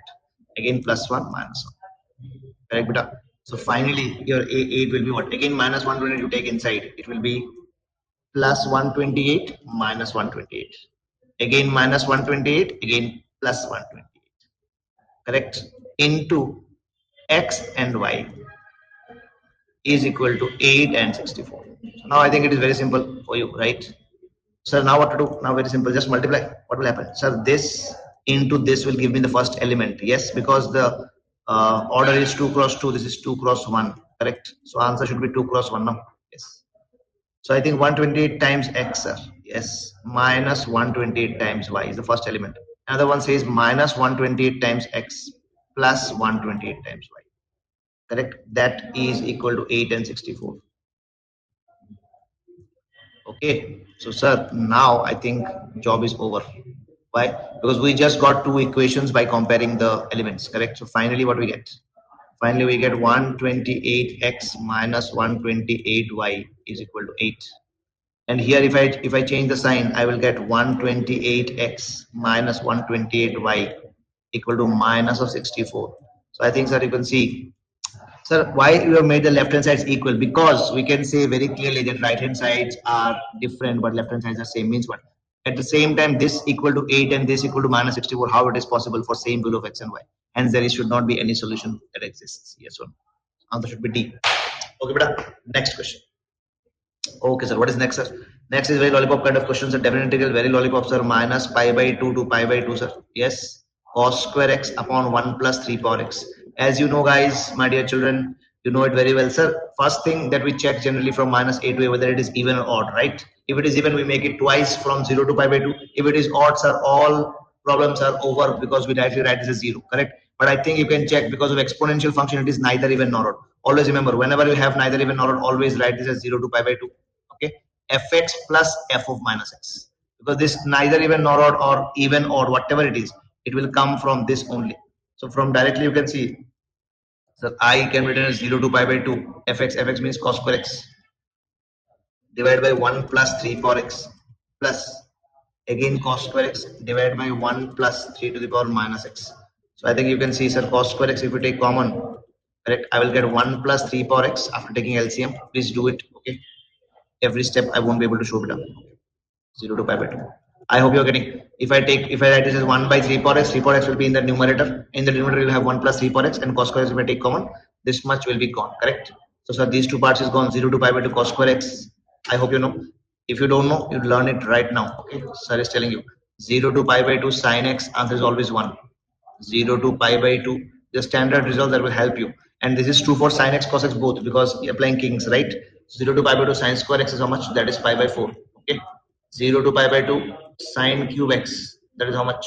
That is how much? 2 by 3. Yes.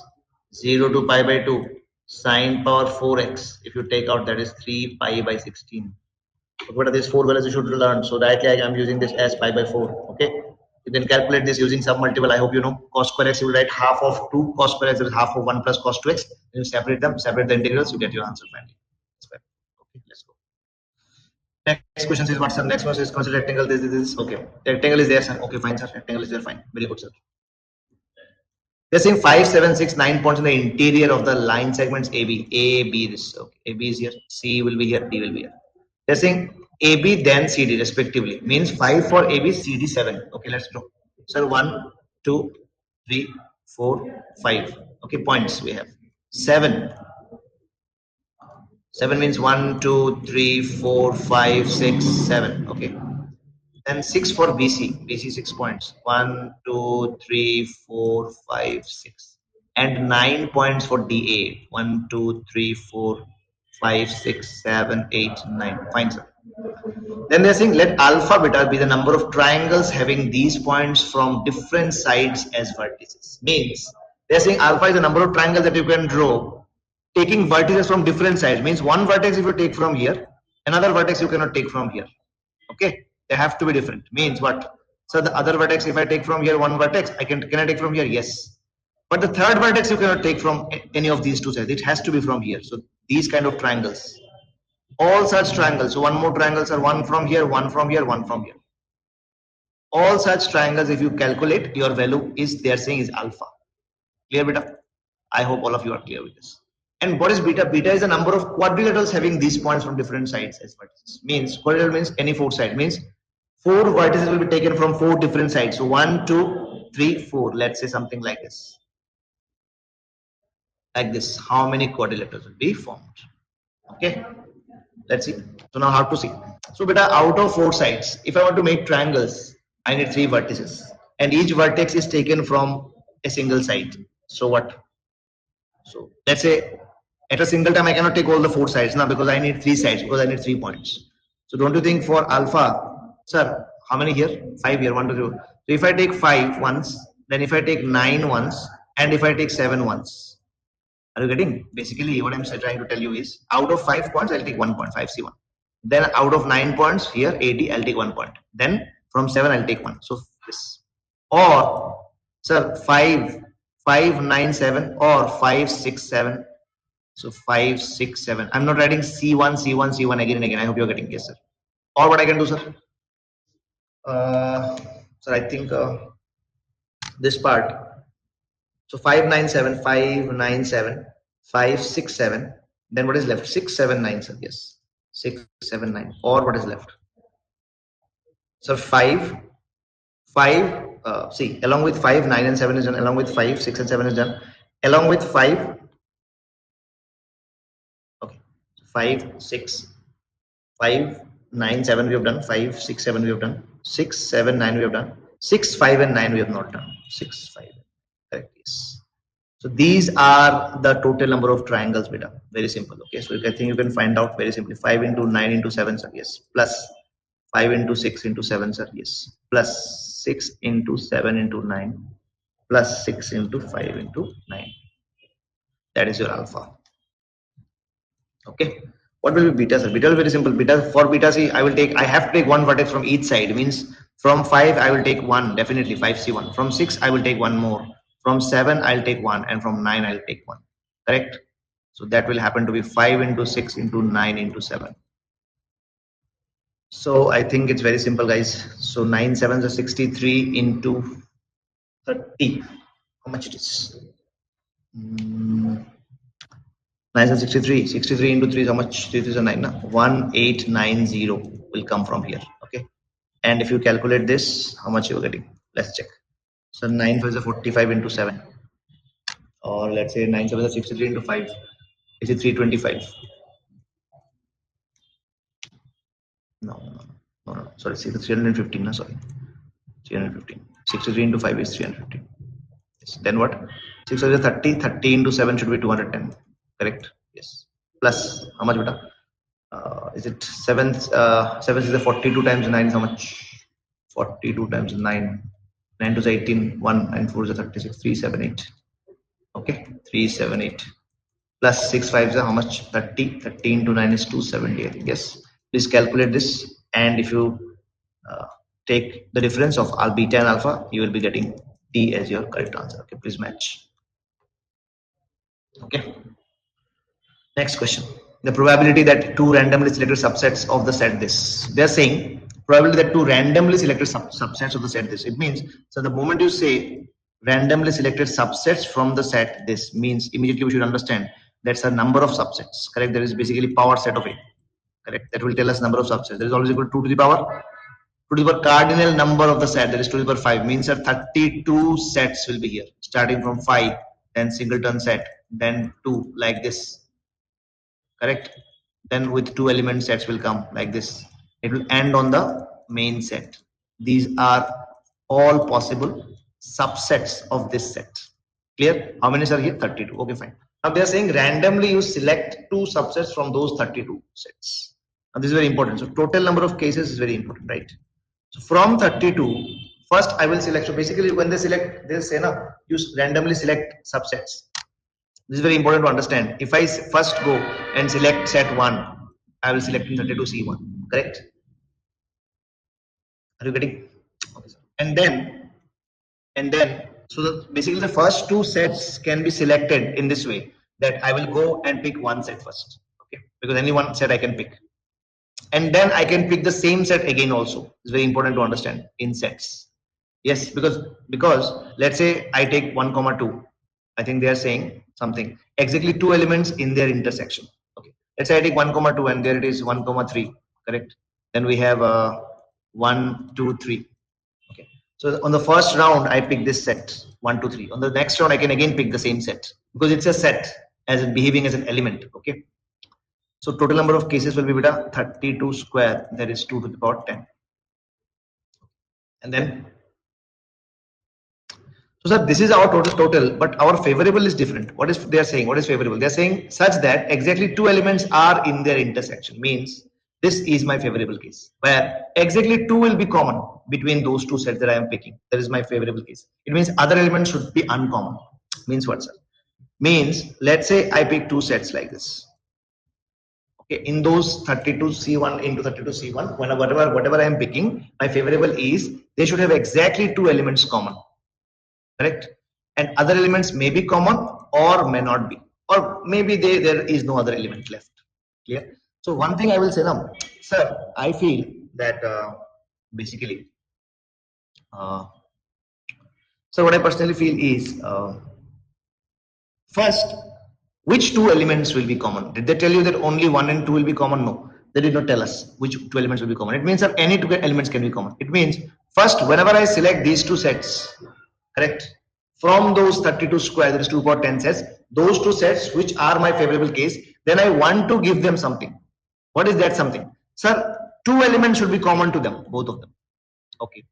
So from A, 1, 2, 3, 4, 5, 1, 2, 3, 4, 5, I want to select two elements for them.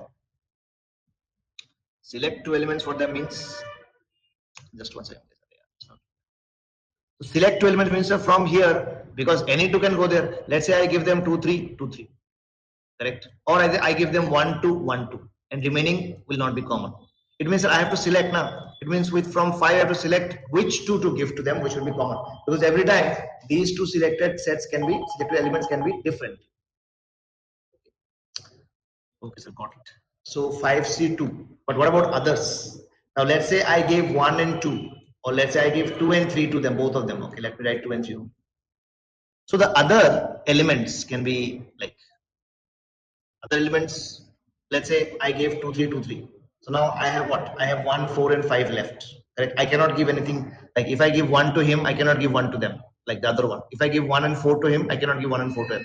It means, sir, after giving two elements, okay, the third element can go either in this set or in this set, or it can stay back. Stay back means what? It will go to the dustbin. Dustbin means like I don't give it to anybody.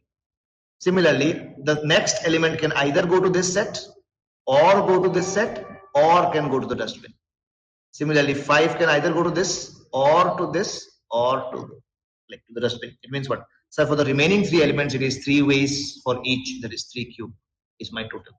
Hence, probability of the event will be beta 5C2, that is 10 into 27 divided by, I think, 2 power 10. So I think if we divide, sir, 5 will get cancelled. 27 times 5 upon 2 power 9. 27 times 5 should be, I think, 135 by 2 power 9. If we have this in my options. Yes, we have, sir. Again, C for calculator. Okay, but okay, let's go to the next question.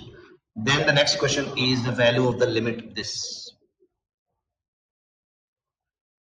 So how to find out the value of this limit? Let's see. Limit theta going towards 0.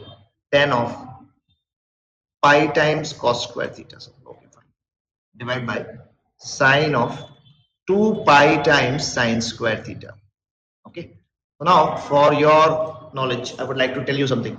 As we all know, beta, limit when x is going towards 0, sine x by x is 1 means what? This limiting value, this value approaches very close to 1. Correct? That's why the limit is 1. Or can we say sine of x by x approximates to 1? That's why the limiting value is 1. Or can we say that sine x approximates to x? But it will happen only if x is going towards 0. It means whenever the argument of sine is going towards 0, there is very small argument, sine x can be approximated as x. So do you see when theta goes towards 0, so sine square theta will also go towards 0. Means the entire argument of this sine is going towards 0. So can we approximate this to this argument only? That is 2 pi sine square theta. Got it, sir? But what about this, sir? When theta is going towards 0, this is not going towards 0, correct? But what we can do is we can do some adjustments. Can we write this as pi minus pi cos square theta? No, sir, we cannot write, sir. Why? Because tan of pi minus theta is minus of tan theta. But, sir, if I adjust one minus, can I write now? Answer is yes. So minus of tan of pi minus pi cos square theta. So now how does it help? So minus of tan of pi, if you take common, it will be 1 minus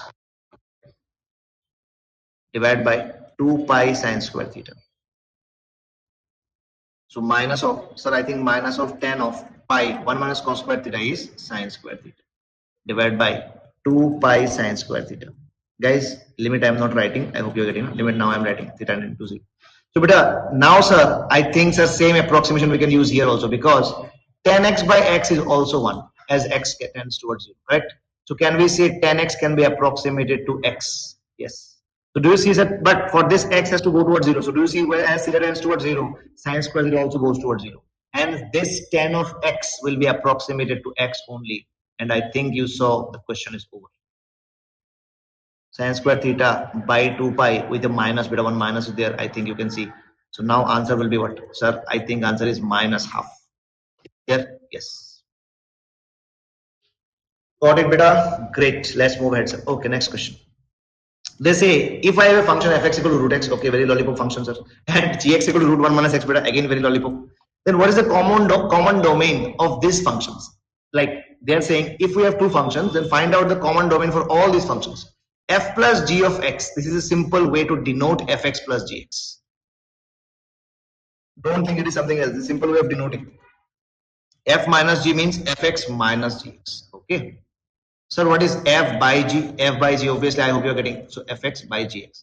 They're asking all these functions, what is the common domain for all these functions? Okay, sir, fine. So let's get ahead. So first of all, if I ask you, beta, what is fx? Fx is root x. If I ask you what is domain of f, you will say, na, x greater than or equal to 0, sir. Yes. If we ask you what is gx, you will say root 1 minus x, sir. Yes. If I ask you what is domain of g, will you not say, sir, 1 minus x greater than or equal to 0? It means x. Correct?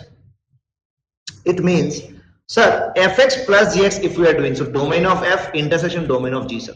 Same for domain of f intersection domain of g for f minus g. Okay. But sir, for f by g or for g by f, domain of f intersection of domain of g minus those values of x for which denominators become undefined. Are you getting, guys? X such that fx becomes 0 and g becomes 0. Clear? I hope this is very clear. Correct? So now I think, like very simple. So root x, this function says x greater than or equal to 0. Root 1 minus x, this says x less than or equal to 1. Correct? It means final domain should be 0 to 1. Is it? No, sir. But if x is 0, sir, fx will become 0, which we cannot allow for g by f and f by g. And for x equal to 1, again, gx will become 0, which we again cannot allow, sir. It means we have to eliminate the points x equal to 0, 1. So I hope, sir, the interval will be very, very open, sir. Yes or no, guys? Open or not? Yes, sir. So I think, sir, D for donkey should be our correct answer. Great. Now what the question says, sir? Now question says, let R be a rectangle given with the lines x equal to 0, x equal to 2. Okay, let's go very quickly. Sir, x equal to 0 means y axis, sir. Okay, x equal to 2 means something like this. Yes. Then what, sir? Then y equal to 0 means x axis, sir. Yes. And y equal to 5 means a horizontal line, something like this. Something like this, yes.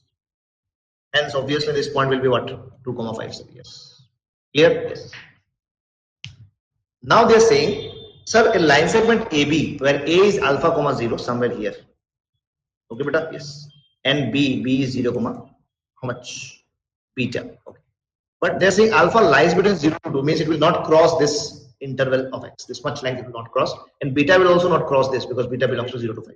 Such that AB divides the area. So A and B, this is A, beta, and this is B. If we are joining them, they're saying AB divides the area of the rectangle R means this in the ratio 4:1. Means this is 4 and this is 1. Like we can say, like, yeah, because whichever way we go, you can see this will be a what? This will be a trapezoid. No? Yes. So whichever way we go, this area will be more, correct? If I go like this, like, okay, like this will be the only time it will be equal will be this, which is not possible, right? Correct? Yes. But sir, can we go here? If you go here, please check what happens. Sir, alpha and beta will cross the limits of 2 and 5, right? So we cannot do that. It means that it will always lie before this diagonal. Okay, fine. So this is 4 and 1. Okay, so I think, sir, what is 1? 1 is this much portion, area. So area of triangle, guys, very quickly I'm writing area of triangle, whatever it is. So I think it should be half of alpha beta. Do you agree? We are calling it T. Why, sir? You will see.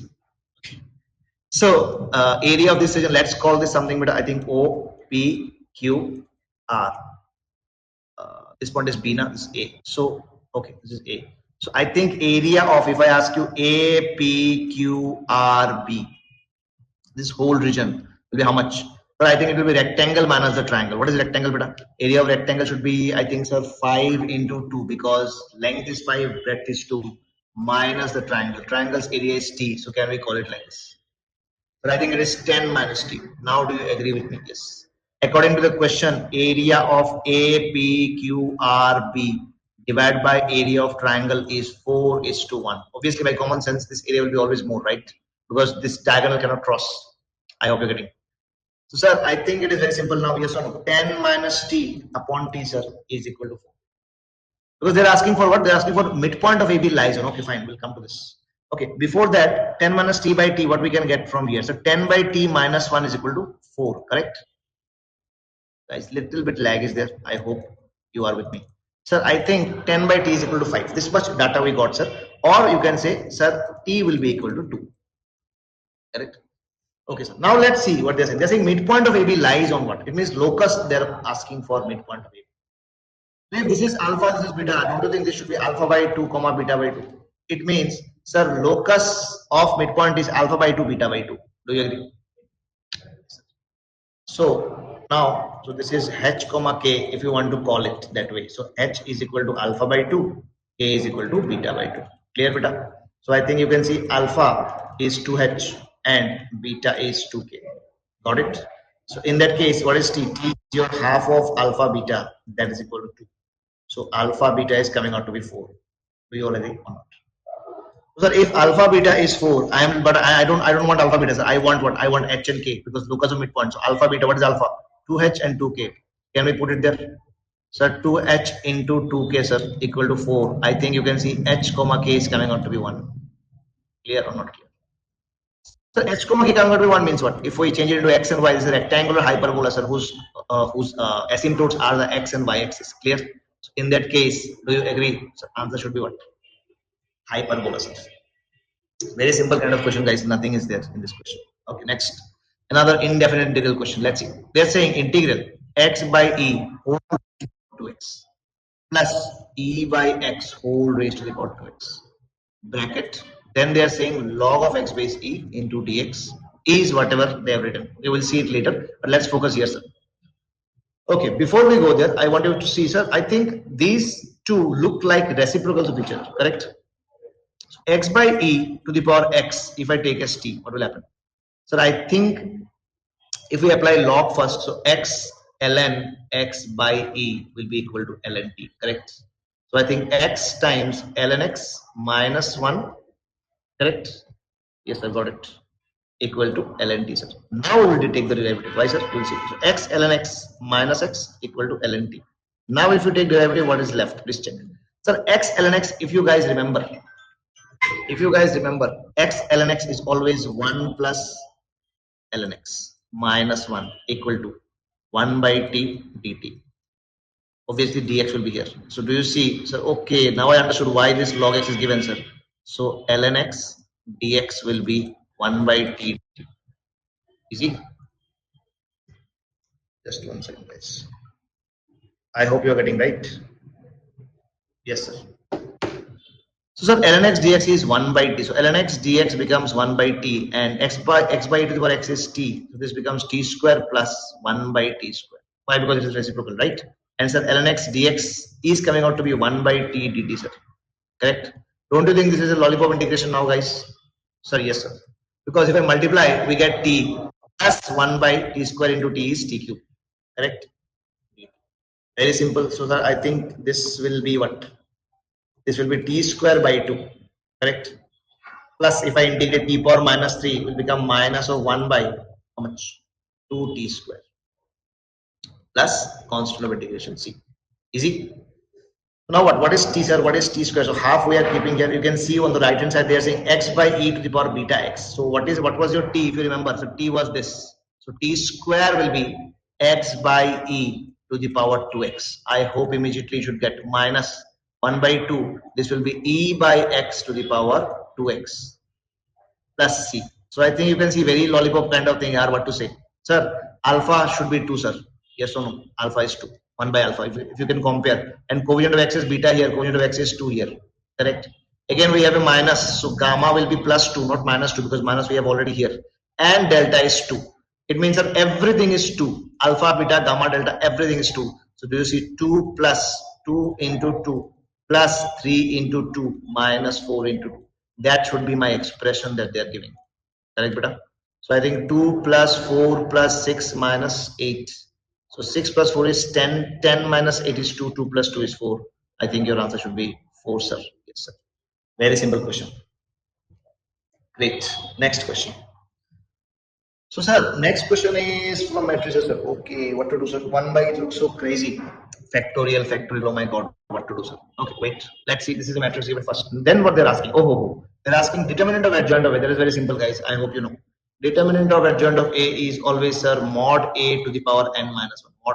Not mod A. Determinant of A, okay? I generally call it mod A sometimes. Don't get confused, guys. Mod A means determinant of A. Or n minus 1. What is n, sir? N is the order of the matrix A. Easy? If that is the case, then sir, what should we do? So adjoint of A is this. So first let's focus on this adjoint, sir. Okay.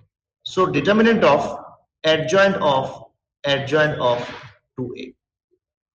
Correct. If we write this, it should be so adjoint of. See, you can call it like this: adjoint of whatever determinant of that thing power n minus 1. As you can see, A is of the order 3. So adjoint will also have the same order. So adjoint of 2A will be determinant of adjoint of whatever there is adjoint of 2A. Determinant square. Square means power is 2. Power why? Because n is 3. 3 minus 1. Clear? Now adjoint of 2A. Sir, again they're saying determinant of adjoint of this. It should be what? Sir, determinant of 2A whole square. And square was already there. So I think you are getting determinant of 2A power 4. But please see, this is twice of A, means 2 will be multiplied with each and every element of the matrix. But here 2A is written as a matrix whose determinant we are calculating. Means what? Sir, I think if every element is being multiplied with 2, means when we calculate the determinant, 1, 2 will come out from every row. It means 2 cube will come out. Then determinant of A whole to the power 4. Do you agree? So 2 power 12 into determinant of A to the power 4. Means I just need to find out what is determinant of A. That's it. Okay, sir. So if A is this, sir, determinant of A will be what? So 1 by 5 factorial, 6 factorial, 7 factorial. Then determinant of 5 factorial, 6 factorial, 7 factorial. Correct? Then, sir, 6, 7, 8. Then, sir, 7, 8, 9. Clear, beta? Everybody? Okay. Got it, sir. Next what, sir? Now determinant how you can solve. So I think you can see, sir, I think obviously we will not break it like this. It is going to be a dangerous case. So all these values contain the smaller factorials. Means do you see 6 factorial, 7 will both contain 5 factorial. And then from, if I write them like this, 6 factorial I write as 6 into 5 factorial, I can take out this 5 factorial outside. It will get cancelled with this. Similar with this also. So this row will throw out 1 6 factorial and this will throw out 1 7 factorial. So if you can understand, guys, directly I'll be writing 5, 6 and 7 factorial. 5 factorial on the first, 6 factorial on the second row, 7 on the third row. So first if I take out 1 and then 6, then 7 into 6, 42. Then 1, then 7, then 8 sevens are 56. Then what, sir? Then 1, then 7 people are taking out 8, then 9 8s are, I think, 72. So I hope you can understand till this point, but this 2 will get cancelled, sir. So now what to do with this? So little bit manipulation with properties we can play, sir. 1 1 1 we can see. Always try to make those rows which have got 1 as zeros. That will help us to break. So 1 minus 1 0. So I think beta. So sir, 1 minus 1 0. So I am doing what? Which operation, sir? R1 to R1 minus R2. So 1 minus 1 0. 6 minus 7 is minus 1. 42 and minus how much? 56 will be minus of 14. Correct? And I am simultaneously doing R2 to R2 minus R3. I think again, sir, 1 minus 1 will be 0, sir. 7 minus 8 will be minus 1, sir. And 56 minus 72, how much? I think minus 16. Yes, sir. Is it correct or not correct? 56 plus 16, yes, correct. So correct, sir. So 1, 8 and 72. You can very clearly see, sir, now if I break by column 1, I think job is done, sir. If I break, this will be gone, this will be gone. What is the answer? Minus 16 times minus 1, that is plus 16. minus 14 times minus 1, that is plus 14, that is mod A is coming out to be 2. So I think 2 power 4, 2 power 12, answer should be 2 power 16. If you guys agree, so our answer is again D for donkey. Great guys, great. Let's go to the next question, sir. Very simple lollipop kind of question. Okay, let's see. So if alpha beta is the orthocenter of the triangle ABC, they're saying ABC triangle is there. Okay, so A is 3 comma minus 7 beta. Okay, A is given. Very simple question. Okay, very common type. And you get these kind of questions in JEE. Okay, so B is minus 1 comma 2 and C is how much? C is 4 comma 5. Got it? Okay. So now if alpha comma beta is the orthocenter of the triangle this with vertices A, B and C. Then what is 9 alpha minus 6 beta plus 60? Means, sir, I think we have to find out alpha beta. Yes or no? Yes. What is alpha beta, sir? They are the orthocenter. Means, sir, we have to find out the orthocenter. There is no other way.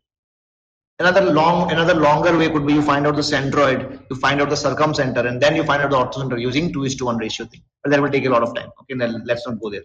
So this is our orthocenter alpha comma beta. So what is our way out, guys? I hope you all know. So first we will find out slope of BC, sir. Yes or no? Slope of BC will be 5 minus 2, that is 3, divided by 4 minus 1, that is 5.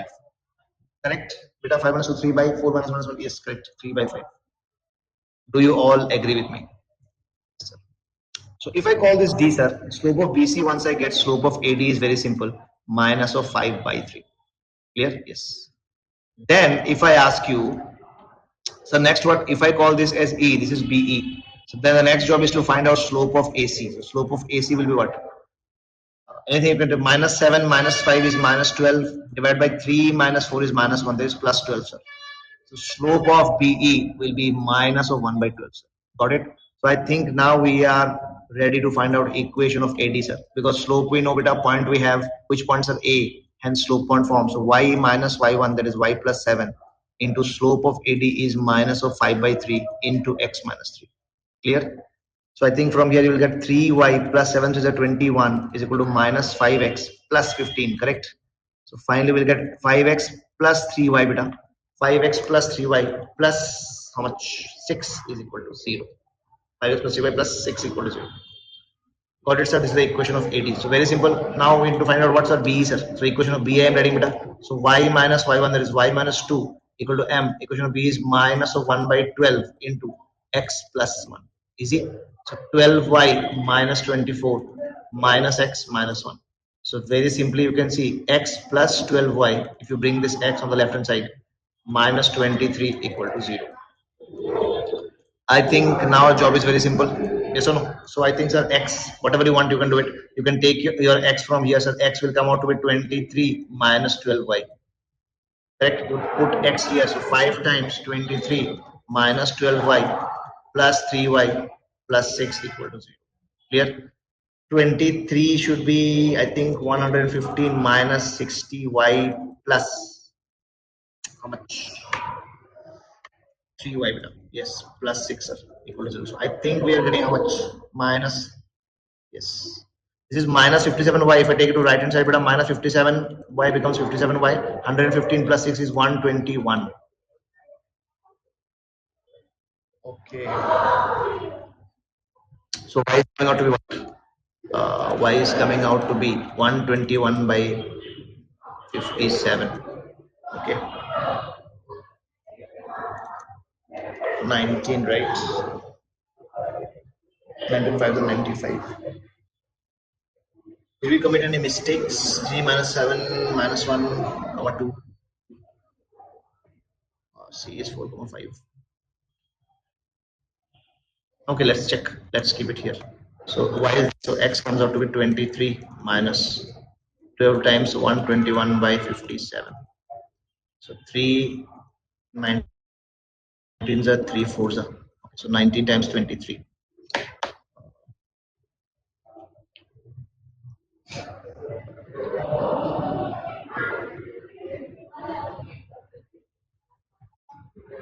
ABC now. Okay.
Okay, beta. So from here, x will be, I think, minus 47 by 19.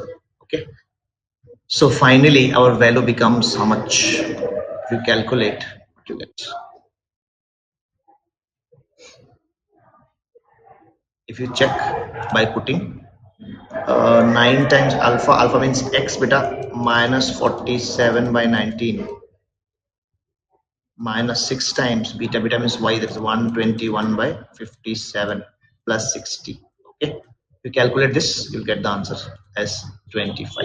Okay, please check it. Okay, let's go to the next one. Next question says, beta, if z is alpha plus iota beta and mod of z plus 2 is this, then alpha plus beta and alpha beta are the roots of the equation. Which equation? Okay, so very simple.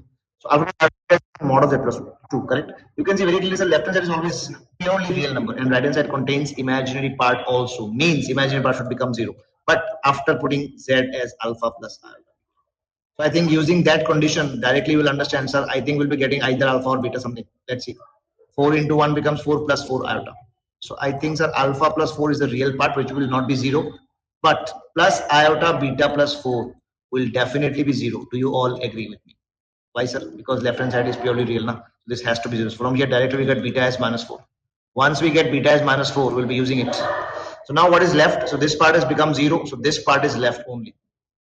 Correct. So this is mod. Mod means what? Under root alpha plus 2 whole square plus beta square is equal to alpha plus 4. Correct.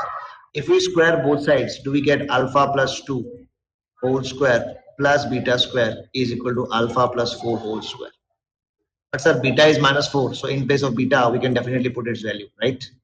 So finally, if you calculate this, it will be alpha square plus 4 alpha plus 4 plus beta square, there is 16 equal to alpha square plus 16 plus 4 to the 8 alpha. 16 cancels, or alpha square cancel. So I think you can see, sir, 8 alpha minus 4 alpha is 4 alpha is equal to 4. Hence alpha should be 1. Do you all agree? Yes, sir. But alpha and beta are not the roots. Alpha plus beta and alpha beta are the roots. Correct? So alpha plus beta will be 1 minus 4, that is minus 3 beta.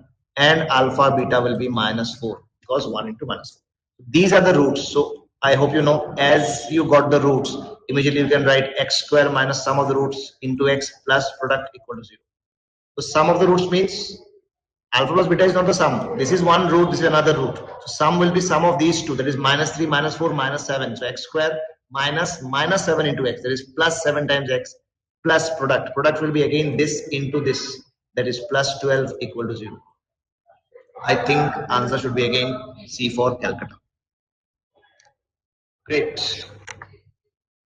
What is next question, sir? Next question says, a line segment AB of length lambda moves such that the points A and B remain on the periphery of a circle of radius lambda. Means, sir, I think we have a big circle like this, okay, whose radius itself is lambda beta. Okay, but they did not say anything about the center, so we are taking the center at origin beta. Okay. You can take others also, but why would we make it more complex in the equation of circle now, right? Got it, sir, got it. Now, then the locus of point that divides the line segment AB in the ratio 2:3. If you ask me where is AB, where is AB? Tell me. So they are saying A and B are in the periphery. Periphery means in the circumference of the circle, such that length of AB, that is, if you join A and B, that should be equal to the radius lambda of the circle. Okay, sir, got it. It means the moment you say this, just ask yourself, sir, if I join with origin both the points OA and OB, if this is lambda, this has to be lambda, this has to be lambda, and that will always be true wherever A and B is in the entire circle. Means what?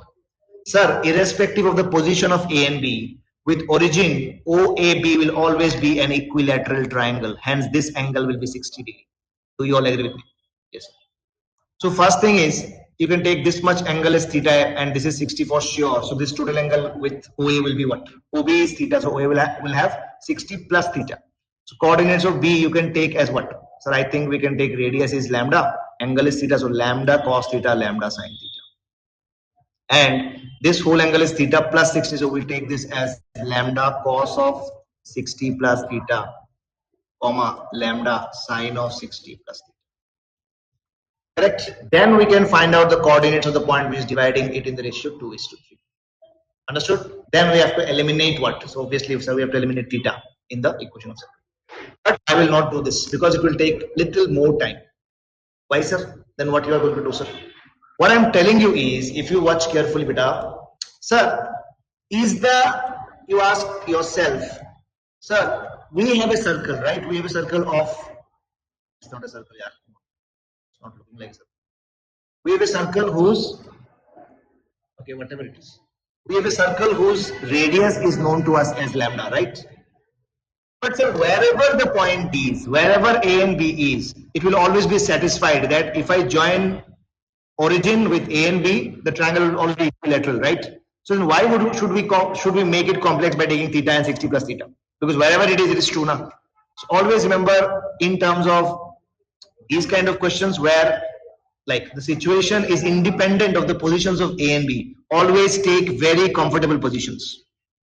Like if I take the point here as A and if I take it to B here, this much is lambda, directly I'll get this as 60 now. And one point will reduce to what? Lambda comma 0. And the other point will be what, sir? Lambda cos 60 means lambda by 2 comma root 3 lambda by 2, that is sin 60. Still this will be lambda only, correct? Because this is happening everywhere. This reduces our calculation like anything. Just see this. Sir, this point is my h comma k, which is dividing it in the ratio 2:3.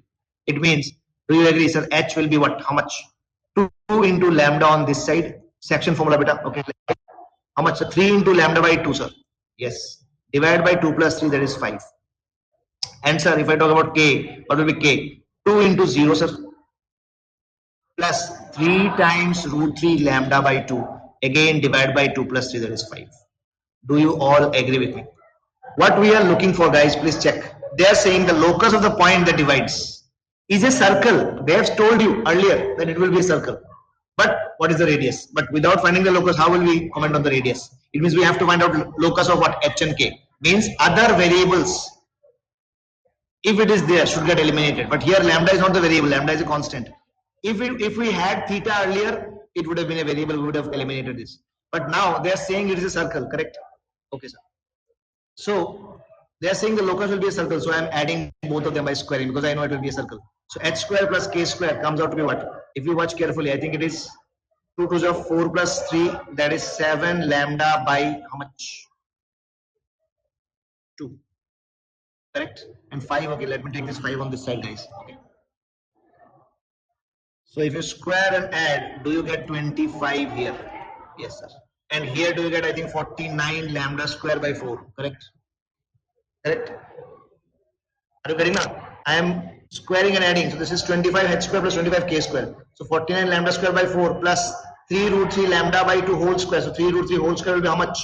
So 27, I think, lambda square by 4. Correct? So if I add them, 4 is the LCM. I think 49 plus 27 is how much? 49 plus 7, 56. Is it 76 lambda square? Let's check.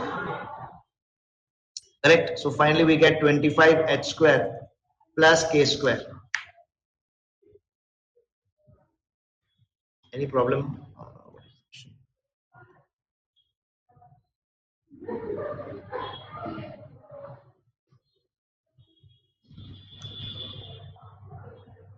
79 lambda square now. I think something we have missed or what?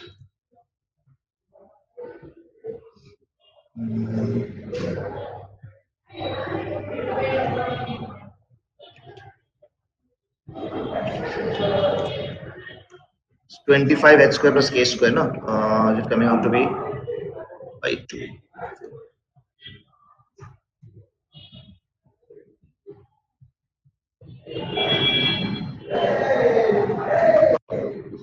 Okay, yeah, correct only, no? It's correct only. So from 4, if we just cancel, we get 19. So between 25 h square plus k square, we get 19 lambda square, right? So h square plus k square will be 19 lambda square by 25. Hence, if you write this in terms of square, it will be root 19 by 5 times lambda. Okay, root 19 by 5 times lambda. Yes, correct.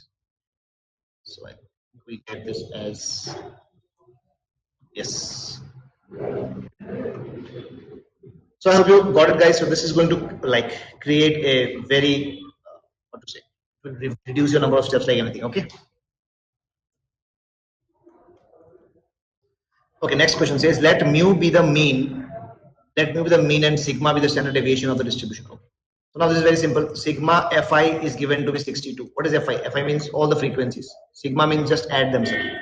So k plus 2 beta plus 2k plus k square minus 1, k square minus 1. So k, I'm adding all three together. So plus 1 minus 1 will be gone, 1 minus 1 will be left. So 3k square plus k minus 3 is 62. Okay, beta. I think you can see, sir. I think it is 3k square. If you bring it up, minus 1 minus 3 is how much? Minus 4. 2 minus 4 is minus 2. Okay, minus 2. If I bring it on this side, it is minus 62. And what is left? I think k plus 2k plus k is plus 4k. So finally, we get 3k square plus 4k minus 64 equal to 0. So middle term splitting, if you do, I think it will come out to be how much? 64 into 3, 192 now.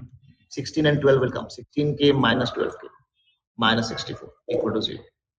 So these two if I club, so 3k will be k minus 4, correct? Plus 16 if I take common, k minus 4 again equal to 0. So from here if you solve beta, k equal to 4 and I think k is minus 16 by 3, correct? So in that case, sir, what is k? K is the value of the frequency, right? How can frequency be a fraction? That also negative. So this will be rejected. So k is equal to 4, correct? Once we get k is equal to 4, I think you get your respective frequencies. You can write them down. Okay. I think k plus 2, sir, it is 6. So 8. 4 square minus 1 is 16 minus 1, 15. 15 is 17. 4 minus 3 is 1. So these are the respective frequencies. Now they're asking then mu square plus sigma square. What is mu? Mu is what? Mu is known as the mean and sigma is known as the standard deviation. But here they're asking for sigma square, which is the variance beta. Okay. Sigma is the standard deviation, mu is the mean. So I'm deleting this part for you.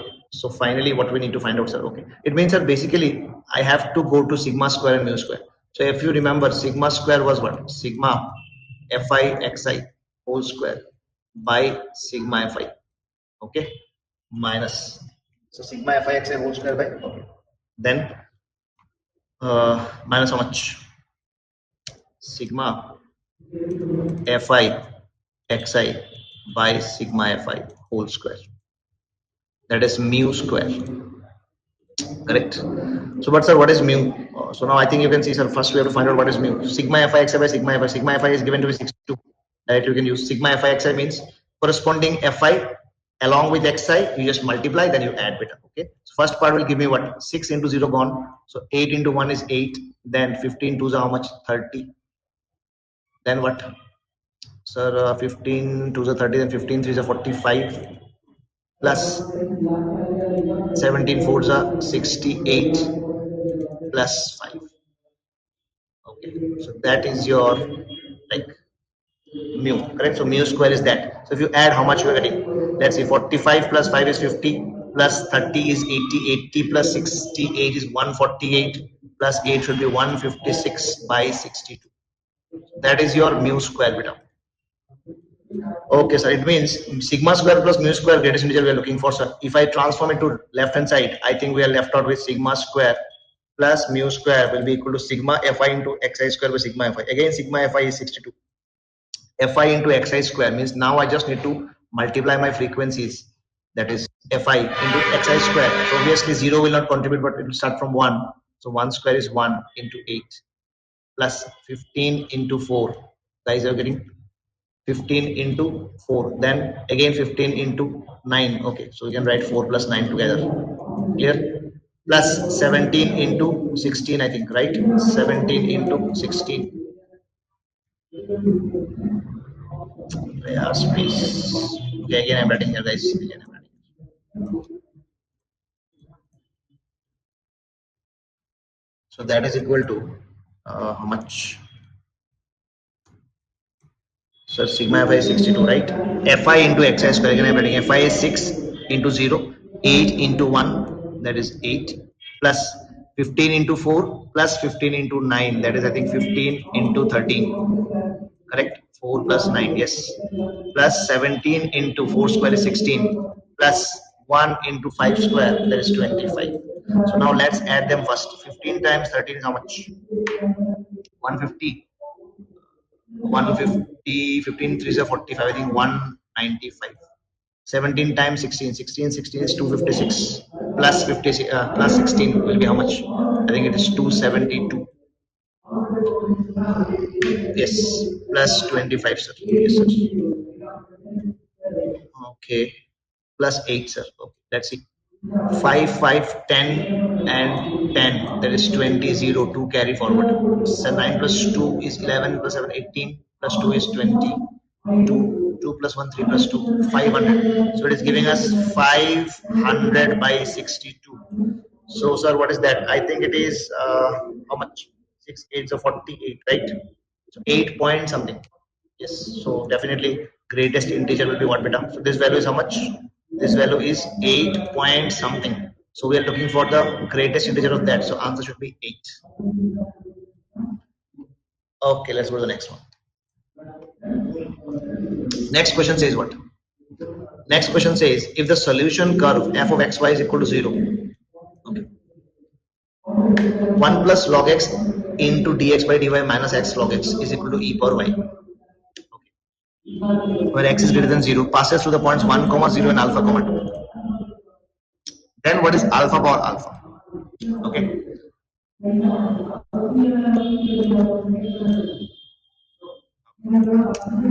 So now what we can do here is x log x. So first let's write the equation below. So 1 plus log x whole into dx over dy minus x ln x is equal to e power y, where x is greater than 0.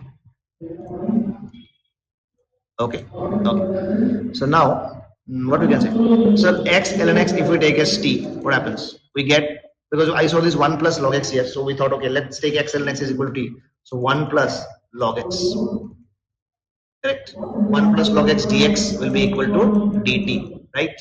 It means, sir, 1 plus log x dx is equal to dt. So 1 plus log x and dx will become dt. Correct. So dt upon dy minus, this is your t. So this becomes t equal to e to the power y. So I think you can see very clearly. So this will happen to be my qy. Correct. And minus 1 is my p of y. Correct. So directly I can find out integrating factor as e to the power how much?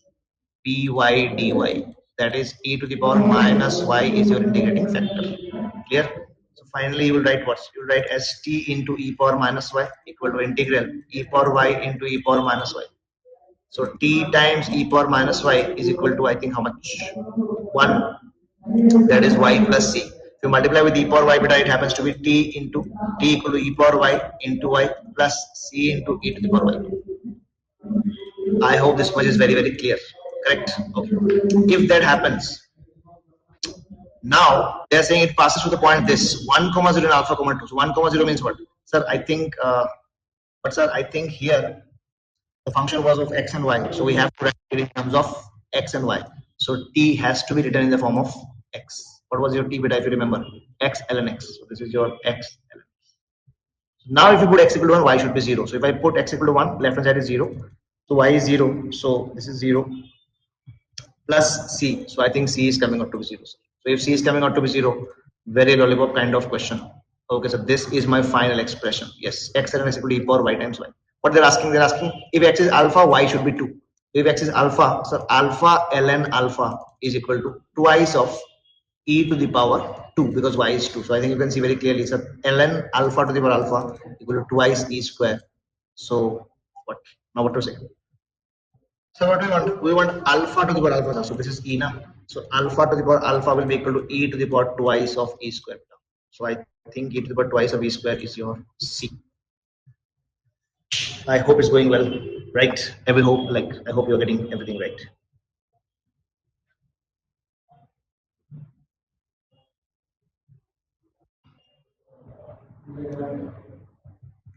Next, area bounded with the curves y equal to x minus 1 mod plus x minus 2 and y equal to 3. So beta, if you plot this graph now, how will you plot? Okay, mod of x minus 1 plus mod of x minus 2. So case 1, what we take, we make 3 intervals. First we make this interval x greater than equal to 2, correct? Once we make, you will get one graph. Okay, you just break it, both will break as x minus 1 plus x minus 2. Okay, Case 2, when x lies between 2 and 1, what will happen? Sir, x minus 1 plus 2 minus x. So I'll get only value as 1, and this will be 2x minus 3. Okay. Case 3, if x is less than 1, both will open as minus, that is 1 minus x plus 2 minus x, that is 3 minus 2x. Okay. If that happens, when you plot it, it will become a boat like shape. I call it boat because of this reason. But it looks like a boat. It will come down like this, go like this, up like this. Okay, if you see, this point will be 0, 3. How, sir? Because if I put x equal to 0, please calculate. This y comes out to be 3 here. Yes. And this is the length of 1 and 2. Between 1 and 2, this height was 1, if you see here. Correct? Yes. After 2, this is going across. Now they are saying area bounded by this curve and the line y equal to 3. Line y equal to 3 means what? So line y equal to 3 means horizontal line like this. So if it cuts here, so this is the bounded area that we are looking for. Correct? So I think, sir, we need to find out this point as well. Correct? So what is this point? This point is that point where the graph again becomes value 3, because this y is 3 after 2. It means any value of x for which this becomes 3. That is, y value becomes 3. You put x equal to 3 and check. 3 minus 1. This is just by mere observation I am doing. Okay, beta? 3 minus 1 is 2. 3 minus 2 is 1. 3 plus, 3 minus 1 is 2 plus 1, that is 3. It means this point is x equal to 3. Clear? So now this is basically a trapezium whose area we need to find out. So what is the area of the trapezium? Very simple. Half into sum of parallel sides. What is this much? Between, this is the distance between the two x, that is 1. Plus this much length.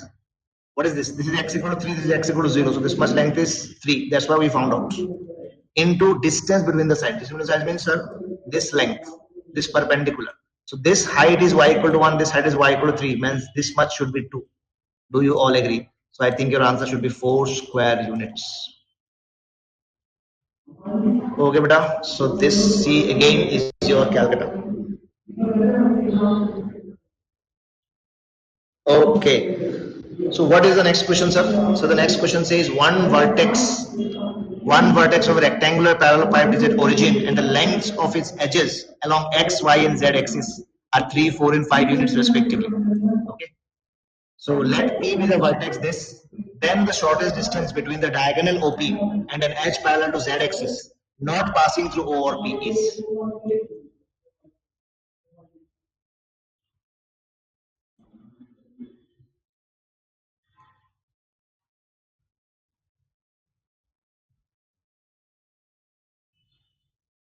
So they are saying, okay, so this is, let's say this is X, this is Y, and this is Z beta. Okay. So we are drawing a rectangular parallel pipe whose one of the vertex is here. Okay. So it will go like this. Let's say it traveled 3 units along X, then 4 units along Y, and then 5 units along Z. Okay. We'll try to draw it as fast, like as much as possible. Correct? Yes, sir. So guys, I think you can see, sir, this point, this is my rectangular parallel pipe, where, sir, I can see very clearly this point is my vertex P, because this is 3, 4, 5, which was traveled along X first, then Y first, then Z first. Clear? This is O, this is P. So if I join O and P, I get a diagonal which we call it as a body diagonal. Correct? Now they're saying let P be the vertex this, then the shortest distance between the diagonal OP and an edge parallel to Z axis. Z axis is this. So I think you can see, sir, I think we have 4 edges which are parallel to Z axis. If you can see 4 edges on the parallel pipe. But they're saying not those edges should not pass through O and P. Means if I call it OA, it is passing through O, so it gets rejected. If I call, let's say this is OA, let's say C, CP, it will also get rejected because it is also passing through P. Means we can take this, let's say this is B and this is D. Okay, beta? BD we can take. If you notice carefully, BD and OP, beta, these are 2 skew lines. Skew lines means, sir, it means we have to use shortest distance between skew lines. Means what? So for this, we have to find out the equation of these lines. Is it possible? Answer is yes. Why not? Sir, do I know this point? Yes, one point I know through which the diagonal is passing. So can I write down the equation? But before that, where is the direction ratio, sir? Can I use this point P and origin to find a direction ratio? So I'm directly writing x minus 0 by A. A means direction ratio 3 minus 0, that is 3, equal to y minus 0 divided by 4 minus 0, that is 4, equal to z minus 0 divided by 5 minus 0, that is 5. Clear? I hope it's very clear. Okay, sir, got it. So this is the first equation we got, sir. Fine. What about BD, sir? BG. Guys, do you agree, sir? This is, if I talk about the coordinates of D, can you see, sir? D is lying on XZ plane. So Y coordinate should be 0. So X is 3, Y is 0, Z is 5. Do you agree? In that case, sir, can I use this point? What is this point? This point is 3, 0, 0 because this lies on x-axis. So if I use this, can I write x minus 3 divided by 3 minus 3 is 0 equal to y minus 0 divided by 0 minus 0 is 0 equal to z minus 0 divided by 5 minus 0 is 5. So I hope, guys, you understood we took those two equations. Next what, sir? Next, very simple. Sir, I think we should find out a1 vector minus a2 vector. So what is a1 minus a2? Very simple. So a1 minus a2 will be 0 minus 3, that is minus 3i, plus 0 minus 0 is gone, 0 minus 0 is gone. So a1 minus a2 vector we got, sir. Then can we talk about b1 cross b2 vector? What is your b1 cross b2? Sir, I think b1 is my 3i plus 4j plus 5k. Along with this, I will take cross of only 5k. Correct? If you want, you can divide this also as a unit vector. So let me just divide directly. So b1 cross b2. So if we just divide, okay, but before that, sir, we need to find out the vector, no? Obviously, why not? Let's find out that. Sir, I think I cross k will be 0, j cross k will be 0. Not dot, sorry. So I cross k will exist. So how to say that? I j k. So I j k gives me k. I mean I cross j gives me k. J cross k gives me I, and k cross I gives me j. So I cross k, if I'm doing, will give me minus j. That is minus 15j. And j cross k. So j cross k will give me plus, sir, whatever it is, plus 20i whole divided by, sir, under root what? Okay, sir, under root if we do, is it giving you 625? Please check. Why, sir? Because 15 square is 225 and 20 square is 400. So I think, sir, it is 25. So minus 15j beta plus 20i divided by 25. That is your b1 cross b2 by mod of b1 cross b2. So finally, beta, finally what we have, sir, for shortest distance, I think our job is done. A1 minus A2, just need to take dot with this. Means, sir, it will be minus of 15j plus 20i by 25 whole times dot. If I take, it will be minus of 3 times how much? I. So obviously I'll just multiply with I. So are you getting minus of 60 by 25? So I think, sir, yes. So I think it will be 12 by 5 by ignoring the sign. So your answer should be A for apple, sir. Guys, I hope you enjoyed it. I hope you understood the question. So, bacho, where are we? Okay. So, next question says, find the maximum of this expression. Okay. So it means, sir, what is the maximum value of this? It means my fx has become how much? My fx is x minus 2 sin x cos x beta is sin 2x, correct? Plus 1/3 of sin 3x. Clear? That is your fx. Fine. Okay. So now maximum, how I can find? So directly this particular expression I cannot do anything about, right? Because like it is not such an expression where I can directly comment on maximum and minimum, correct? So better way, safe way could be, so let's take derivative, right? F dash x comes out to be 1 minus, sir, 2 cos 2x plus 1 by 3 into 3 cos 3x, correct? Derivative by chain rule. So if we use that beta, I think we are getting 1 minus twice of, let's take it into cos x, because finally for points of optima I'll put this to 0. This happens to be 2 cos square x minus 1 plus 4 cos cube x minus 3 cos x. Okay, sir. So this is your f dash x. This happens to be 1 minus 4 cos square x plus 2 plus 4 cos cube x minus 3 cos x whole equal to 0 beta.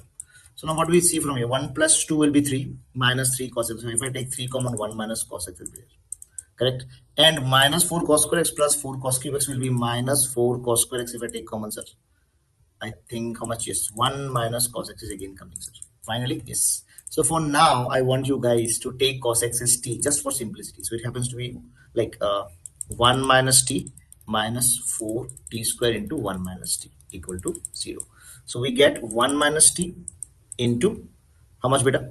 3 minus, oh, let's take 4 common, so it will be 3 by 4 minus t square equal to 0. So from here, you can very easily say, sir, t will be equal to 1 and t will be equal to plus minus root 3 by 2. So these are the points of optima with respect to t, correct? Okay, sir, got it. So now what? So now what? These are points of optima. So how to check maxima, minima? I hope you know second derivative test as well as first derivative test, right? Both are fine. So let's see which one is more useful here. Okay, but so this much you can understand. Okay, so sir, finally, if I want to write this expression, please check. So can we write this as t minus root 3 by 2 into t plus root 3 by 2 whole into t minus 1 equal to 0. So I have taken minus common from here and here, beta. Okay, so finally you get, sir, t equal to plus minus root 3 and this. Okay, fine. But sir, using first derivative test, I think we need to check for wavy curve. Yes or no, guys? So if we check for wavy curve, so t equal to 1 will be my point, minus root 3 by 2 will be a point, plus root 3 by 2 will be a point. Guys, please check root 3 by 2 will be a value which will be less than 1 beta. Correct? So, okay. So wavy curve will tell you plus, minus, means decreasing, then increasing. Correct? Then again decreasing, then again increasing. Means, sir, point of local maxima is root 3 by 2. It means when t is equal to root 3 by 2, guys, we can check, sir. Correct? Yes. Okay. So if t is root 3 by 2, I think you can see cos x. I think, yeah, cos x was t, no? Cos x is root 3 by 2. So cos x, if you take cos x as root 3 by 2, please check. So from 0 to pi, okay? Please check x from 0 to pi. Okay, but so root 3 by 2 will be at which point? At pi by 6. Correct? Minus root 3 by 2. If you want to check, minus root 3 by 2 will be at pi minus pi by 6, somewhere here. Okay. So let's say this. So 5 pi by 6. Okay, fine. So now, but like we are supposed to find the maximum value. So we have to check not only for maxima and declare it to be the final answer. We have to check for endpoints also as well as for minima also. Why, sir? Because it might happen sometimes, correct? That, sir, let's say we are looking for absolute maximum of the function beta. Okay. So let's say you are looking for absolute maximum of the function. So if you are looking for absolute maxima, so it might happen that let's say something like this. Clear? Yes. Okay. So now basically what we need to find out is cos x is root 3 by 2. So x is pi by 6. Okay. Got it, sir. And x equal to 5 pi by 6. Okay. So we just need to check at what value of x this function attains maximum. Okay. I think that will be better if we take the second derivative test. I think yes, because this is like, let's see, because I think t square, t minus 1 is giving us this, guys, and this t square minus, yeah, so I think this is 1 plus minus plus minus, right? Because at minus 3 by 2 value is a local minima. Okay. So next, f of x was equal to, or f dash x was equal to 1 minus 2 sin x was sin 2x was 1 minus 2 cos 2x, right? Plus, I think cos 3x. Correct, guys? Yes. So f double dash x is how much? It's better to check with that. F double dash x will be how much? Minus how much? I think 4 sin 2x. Correct? Minus sin 3x. And 1 3 will be there. 4, how did 4 came, sir? Because derivative of cos 2x is minus sin 2x and 2 came. Okay. So 4 sin 2x minus 3 sin 3x. So obviously at x equal to 0 and pi, I think all values will be 0. So it's better to check at 5 pi by 6. Correct? And pi by 6. So we are checking at 5 pi by 6. The value is coming out to be 4 times sine of how much? 5 pi by 3 minus 3 times sine of 3 times 5 pi by 6 will be 5 pi by 6. If you cancel with 3 times sine of 5 pi by 2, which will be positive, right? That is minus 3, I think, right? So 5 pi by 3 is how much? 4 times by 6 pi minus pi, right? So I think it will be minus of sine pi by 3 minus 3. So it is coming out to be negative. It means point of maxima, like point of maxima will be at 5 pi by 6. Okay, so let's calculate the value at 5 pi by 6.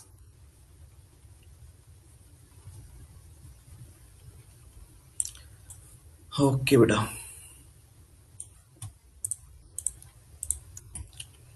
So f of 5 pi by 6 happens to be 5 pi by 6 minus how much? Sine 2x, that is sine of 5 pi by 3 plus 1/3 of sine of 3 times 5 pi by 6.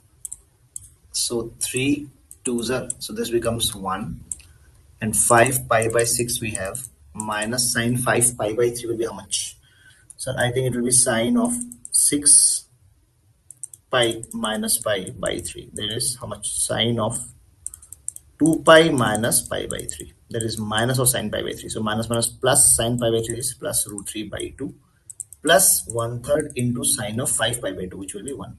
So I think if I take LCM, we'll get 6, then we'll get 5 pi beta plus 3 root 3 plus 2 is what I will get as final answer. Okay, so I think this will be the maximum value beta. Okay, for other points you can check, you will get either pi, if you check it, I think x equal to pi, if you are checking, these values will become 0 0 and this will be the value. Okay, so obviously this is not the maximum, and if you check at the other point, you will get this point, that is at pi by 6. So this is eventually the maximum value. Yes. Okay, next come the next question. It says number of times the digit 3 will be written when listing the integers from 1 to 1000. Means when I'm writing the numbers from 1, 2, 3, 4, 5, 6 like this. If I'm going like this up to, let's say, some after some time I'll reach 100, then I'll reach 300 like this up to 1000. So how many times 3 is coming?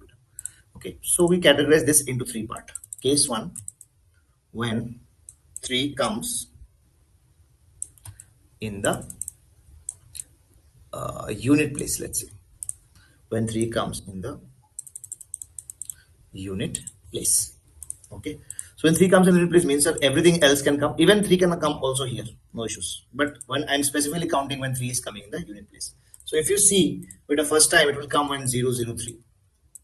Next time when it will come will be what? 013. Right? So I've written 3 because I've taken 3 places because maximum it can be a 3-digit number. Correct? 1000 will not have 3. Correct? Okay. So then the next part will be 0, 2, 3. Correct? Then it will be 0, 3, 3. So now we are counting only from this side where 3 is coming. Okay. So then, sir, it will be 0, 4, 3. Correct? Next one will be 0, 5, 3. If we go like this, if you check clearly, sir, with a gap of 10 numbers, that is with a gap of every 10, that is from 000 to 010, I got 13. From 011 to 020, I got another 3. With a gap of 10 numbers, with every block of 10 numbers, I am getting 13. So from, please check, from 0 to 100, I'll get 10 such blocks. Correct? And each block gives me 1 3. Correct? So 3 appears 10 times here. And while I'm going from 0 to 1000, these gaps of 100 will be coming but 10 gaps of 100. And each gap contains what? 10. So 10 into 10 means 100 times 3 will appear, okay, in the unit place. Correct? Okay, so got it. Case 1 done. Next, what is case 2? Case 2, same beta, when 3 appears. So I'm doing it in a very intuitive manner. But 3 appears in the tens place. 3 appears in the tens place. So if 3 appears in the tens place, how it will look like? Okay. So first time, sir, this time we will get this only when we enter 030. Then the next number is 031. Correct. Then the next number is 032. Correct, like this it will go up to 039, and from 000, let's say, okay, we started from 1 now, so 001 up to 100, between these 100 numbers. So the only time this 3 appeared, guys, the only time, please understand, we're not counting, we are counting how many times 3 appears. Okay, beta, how many times 3 appears. So So now we are counting when 3 appears in the second place, that is in the tens place. So here obviously 0, 3, 3 will also come now. So this number was already counted. You will say, no, so this number was already counted in the beginning, but this was counted from this side. Now we are counting this from the 10 side because this is again coming now. Clear? Okay. So now when we see this, so sir, in a block of 0 to 100 this time, or 001 to 100, 100 numbers, these are the set of 10 numbers again, which we are getting only from 030 to 039. Correct? Yes. It means, sir, with every block of 100 numbers, block of 100, that is, if we are going from 101 to 199, in this, when we reach 130, 131 beta, up to 139, we'll again get block of 10 numbers. Clear? It means, so with a block of every 100 this time, we're getting a block of 10. But this 10 is happening only on a certain tens digit. Clear? It means again, in 1000 numbers, it will appear 100 times. We shall get numbers having what? Tens digit as 3. Numbers having tens digit as 3. Clear? Finally, beta, case 3. Obviously, sir, what is case 3? Case 3 says simply when my hundreds place is occupied by 3. So if my hundreds place occupied by 3, it means that these numbers we will get only when it starts with 300 and all the way up to 399. Correct? So if this happens, I think you can calculate very clearly. So from 00 to 99, like how many numbers? Where we have 3. Because with the hundreds place, we will never get it after 300 or before 300. Even in the 400s, 500, we will not get it. So the only place is from 300 to 399. Correct? It means again 100 numbers. 100 numbers when the digit appears in the hundreds place. Clear? Therefore, final number of numbers where 3 appears. Where 3 appears is what? Okay, sir. So the final number of numbers where 3 appears will be what? 100 plus 100 plus 100. Clear? So answer will be 300. Okay, beta. So let's go to the next question. Okay, next says what? Number of solutions of the equation sin x equal to cos square x in the interval 0 to 10. Okay, this is very simple. We'll be using graph for this. Like you can use graph. It is much better. Why? Because sin x, if we draw the graph of sin x, you will see something like this will happen. Yes or no? Yes, sir. And up to this, because this is pi, this is 2 pi, this is 3 pi, and this is 10. Clear? And this is 10. Okay. Now this is my sin x, okay, fine. And now we want to draw cos square x in this range from 0 to 10.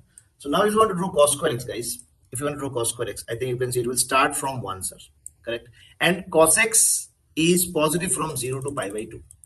But cos x is negative from pi by 2 to pi. But cos square x will be positive, but values will be little less. So the graph will be little like this. Slope will reduce for the graph, but values will be attained at 3 pi by 2. So value, at just 1 second. At pi, value of cos x was -1, but cos square x will become +1. So something like this. And then again it will come down to 0. Correct? And then again it will go up. Are you getting? So at 2 pi, what is the value? At 2 pi, what is the value, guys? So I think you can see, sir, okay, just wait. The graph is not properly drawn now. So it will be something like this.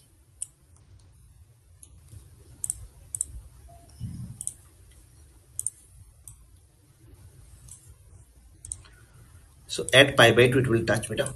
Okay. And this is pi. So at pi, value was -1. So now value will become +1. Something like this. Okay. Again, it will come down here. Correct. And again, it will go up. Again, it will come down. And again, it will go up. Clear? Something like this. So this value is again how much? This is 2 pi. This is 2 pi plus pi by 2. That is 5 pi by 2. Clear? So I think you can see intersections very clearly. 1, 2, 3, 4. So number of solutions they're asking. So answer will be 4 solutions. Okay, beta? Yes. So the next question is a question from integration. Let's see it. It says, Sir, integration of x square minus 1, correct, plus tan inverse. So I'm separating, guys, right from the start. So x square minus 1 by x power 4 plus 3x square plus 1. Clear? X power 4 plus 3x square plus 1. Okay. Plus. Okay, but along with this, I think one tan inverse also there is. So, sir, if we separate, I think first we are getting tan inverse of x square plus 1 by x. This is our first integral. Plus. Then if I separate tan inverse of x square plus 1 by x divided by tan inverse of x square plus 1 by x will get cancelled. I'll only have what? Dx upon x power 4 plus 3x square plus 1 beta. Okay, so we'll take this later. Right, we'll take it as a second integral here. Dx by x power 4 plus 3x square plus 1. Okay, so I'm deleting this part here. So let's solve the first integral first. Okay.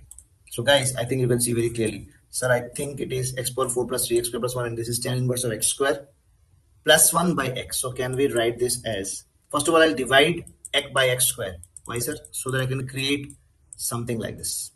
And here in the denominator, I'll get x square plus 3 plus 1 by x square. Clear? Into tan inverse of x square plus 1 by x. Can I write it as x plus 1 by x? Yes. So now I can see something. So x plus 1 by x, okay. I think derivative of x plus 1 by x is sitting right here. And here also I think we can create something as derivative of tan inverse of x plus 1 by x. That is, I can write this as, sir, I think x square plus 1 by x can be written as x plus 1 by x, correct, whole square, minus 2 into ab, correct, 2 into a into b plus 3. So I think you will see 1 minus 1 by x square whole into 1 by tan inverse x plus 1 by x. So but a very clearly we can see tan inverse of x plus 1 by x is equal to t. If we take this as t, what will happen? So sir, I think 1 by here minus 2 plus 3 makes it how much? This minus 2 plus 3 makes it how much? So this will be plus 1, correct? So if we integrate, I think if I take this as t, this will be what? Dx, and along with this will be 1 minus 1 by x square whole into x plus 1 by x whole square plus 1. This tan inverse of t, like tan inverse of x plus 1 by x is 1 by x square plus 1, right? Okay, and then derivative of x plus 1 by x is this. Okay, so I think along with this dx, this entire part along with this is gone as dt. So this is dt upon, this was my t, so dt by t is ln t. T means ln tan inverse of x square plus 1 by x. Let's see if we have this answer. Yes, we have alpha times ln. This means, sir, alpha is your 1. Please note this, guys. Alpha is my 1, sir. Yes. Great. The next part is this, sir. Okay, so what we do for the next part? First, we divide by x square. Let's see. 1 by x square, we get x square plus 1 by x square plus how much? 3. Okay, fine. Then what? Then can we take 1/2 and multiply by 2 by x square? Divide by x square plus 1 by x square plus 3. So still now we don't know what to do in the denominator. Okay, let's check. Got it, sir. So now half times, can we write this as how much? I think 1 by x square plus 1, correct, plus 1 by x square minus 1 divided by x square plus 1 by x square plus 3. Easy. Okay, and half of this will be 1 plus 1 by x square divided by x square plus 1 by x square plus 3, and this minus I'm taking common, so minus half I'm taking along with this. It will be 1 minus 1 by x square divided by x square plus 1 by x square plus 3. Clear? So sir, I'm writing here, guys. So now you can see very clearly, sir, I think this part is 1 plus 1 by x square, which is the derivative of x minus 1 by x. So I'm going to write this as x minus 1 by x whole square. So half of integral of x minus 1 by x whole square plus 2, that is plus 2 plus 3 will be plus 5, correct? And this is 1 plus 1 by x square, which is very simply the derivative of what? X minus 1 by x. So now I'm doing this part only, guys. I'm doing only this part. So I think, sir, if I take x minus 1 by x as t, it will be half of integral dt upon t square plus root 5 whole square. That is, it will be 1 by 2 into 1 by root 5 tan inverse of t. T means how much? X minus 1 by x divided by root 5. Do you all agree? Yes. So finally what I get, 1 by 2 root 5 from here. tan inverse beta, please check, x square minus 1 by x whole into 1 by root 5. Let's see whether we have this integration. Tan inverse of x square minus 1 by x. Do we have this? Tan inverse of x square minus 1 by x. Yes, we have. And here one number, here another number. So I think gamma is our 1 by root 5, beta is our, this is our beta. So beta happens to be 1 by 2 root 5 beta. And gamma happens to be 1 by root 5. Okay. So lastly, sir, our what is left? The last part is left.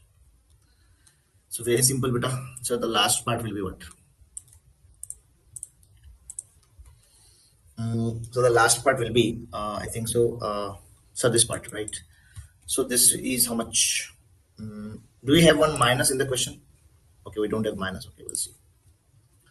Then minus of half of integral of 1 minus 1 by x square is here. So I think you can see, so this I will write as x plus 1 by x whole square. Why? Because the derivative is sitting right in front, right? So a plus 1, like a plus b whole square minus 2ab plus 3. So it happens to be minus half integral dt by t square plus 1, where your t is x plus 1 by x. So minus half of, it will be how much, guys? I think it is tan inverse t, sir. Clear? So it happens to be minus half of tan inverse of, what is your t? T is your x plus 1 by x. That is x square plus 1 by x. Let's check. Let's check, guys. Tan inverse of x square plus 1 by x. Tan inverse of x square plus 1 by x. Tan inverse of x square plus, yes. So gamma comes out to be what? Minus of half, is it? Yes. So your, sorry, not gamma, it's delta. No? Delta comes out to be minus half beta. Correct now? So delta is coming out to be minus half. What was alpha, if you remember? I think alpha was 1, sir. Alpha was 1, yes. So alpha is 1. So these are the 4 data that we got. Now what is our final value beta? So final value, guys, I'm deleting this much portion for here. So sir, my final value comes out to be, I think 10 times alpha plus beta gamma plus delta. 10 times alpha plus beta gamma.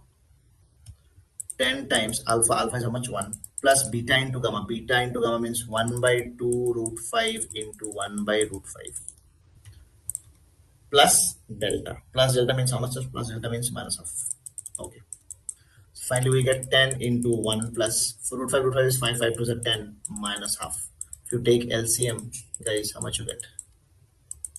I think we get 10 plus 1 minus 5. Is it? Yes, sir. I think we get 10, 10 go answer. 10 minus 5, is it 6 or not? I think answer should be 6. Please check. Yes, sir. We got it. Great. Okay, next question, beta. Let's see the next question. Next question says what? Let R be A, B, C, D, E. Okay, so R is A, B, C, D, E. So very quickly, beta, very quickly. R is A, B, C, D, E.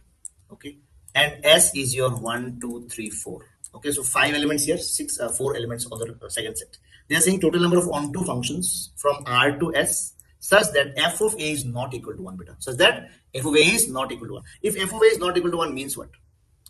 So sir, like number of onto functions we need to find out such that f of A does not with 1. That is the condition. So first of all, let's find out total number of onto functions. Correct? And then we will subtract those onto functions on which A was equal to 1. So total number of onto functions. How do you find it? Always remember this simple mantra. As many objects are here, you always call them as chocolates, and this set you call them as boys. So 5 chocolates to be distributed among 4 boys. That's it. So the only way to distribute is what? Sir, if I distribute, there are 4 boys standing. So 1, 1, 1 each I will give, because everybody should get at least 1. And the last chocolate will go to any one of them. So first we have to make grouping beta. So number of groups will be total number of objects, that is 5 factorial divided by group size. Group size is 2 factorial into 1 factorial coming 3 times. So cube into, if it is repeating 3 times, we divide by 3 factorial. That is number of groups. Now the number of distributions. So 4 groups you have made to be distributed among 4 people into 4 factorial. So I think the answer is coming out to be how much? 5 factorial is 120, sir, into how much? 24 divided by 2 into 6, I think now. So I think 6 into 2, yes, 12, right? 12, if we cancel it, is 10, so it's 240 is the total number of onto functions. Got it? Yes, sir, got it. Now we need to subtract those onto functions like such that where A was related constantly with 1. So we gave A to 1. Then what will happen, sir? It is, but here we have 4 people, here we have 3 people. It is also possible now that B also gets to 1, correct? And then C gets to 2, D gets to 3, E gets to 4. It means now we need to find out those where A went to 1 and either B or C or D or E also went to 1. Correct? So when A is written with 1, either B went to 1, C went to 1, D went to 1, E went to 1. These are 4 possibilities, right? And remaining three were distributed among remaining people in how many ways? Sir, I think 3 people, 3 ways. There is 3 factorial ways. So do you agree? From 240, first we have to subtract 4 cases because A goes to 1, that is fixed, and then remaining 4, any 4 can go to 1, into 3 factorial. Correct? Okay, sir. So these are the cases where A went to 1 and along with A, any one of B, C, D, E also went to 1. Next word, sir. Next, the last case is when, sir, A went to 1, but B, C, D, E did not go to 1. They have to manage with 2, 3, and 4. It means those 4 chocolates are to be again distributed among 3 boys so that each of them gets at least 1. Means what? Sir, 1, 1, 1. 4 chocolates out of 4 chocolates, 3 chocolates I will distribute first, and then the last one I will again distribute to anybody. It means again number of groups. I think number of objects will be what? For finding number of groups. Number of objects is 4. So 4 factorial divided by group size. 2 factorial into 1 factorial square into 2 factorial for repetition of group size. Clear? Whole into, sir, for distribution, it should be 3 factorial. So please calculate how much. 4 factorial is how much, beta? I think, sir, 4 factorial should be 24 into 3 factorial is 6 divided by 4. I think it's very simple. So 4, 6, so 36 is coming, sir. And we have to subtract those 36 cases also, because in such cases we have what? We have A going towards 1. So 240 beta minus, I think how much? It is 24 plus 36. It should be 60, yes or no? So I think answer is 180. Please check. Answer is 180, is it? Yes, sir. Got it, sir. Great. So I think we got to the last problem bit of fast, very quickly. Let's do it.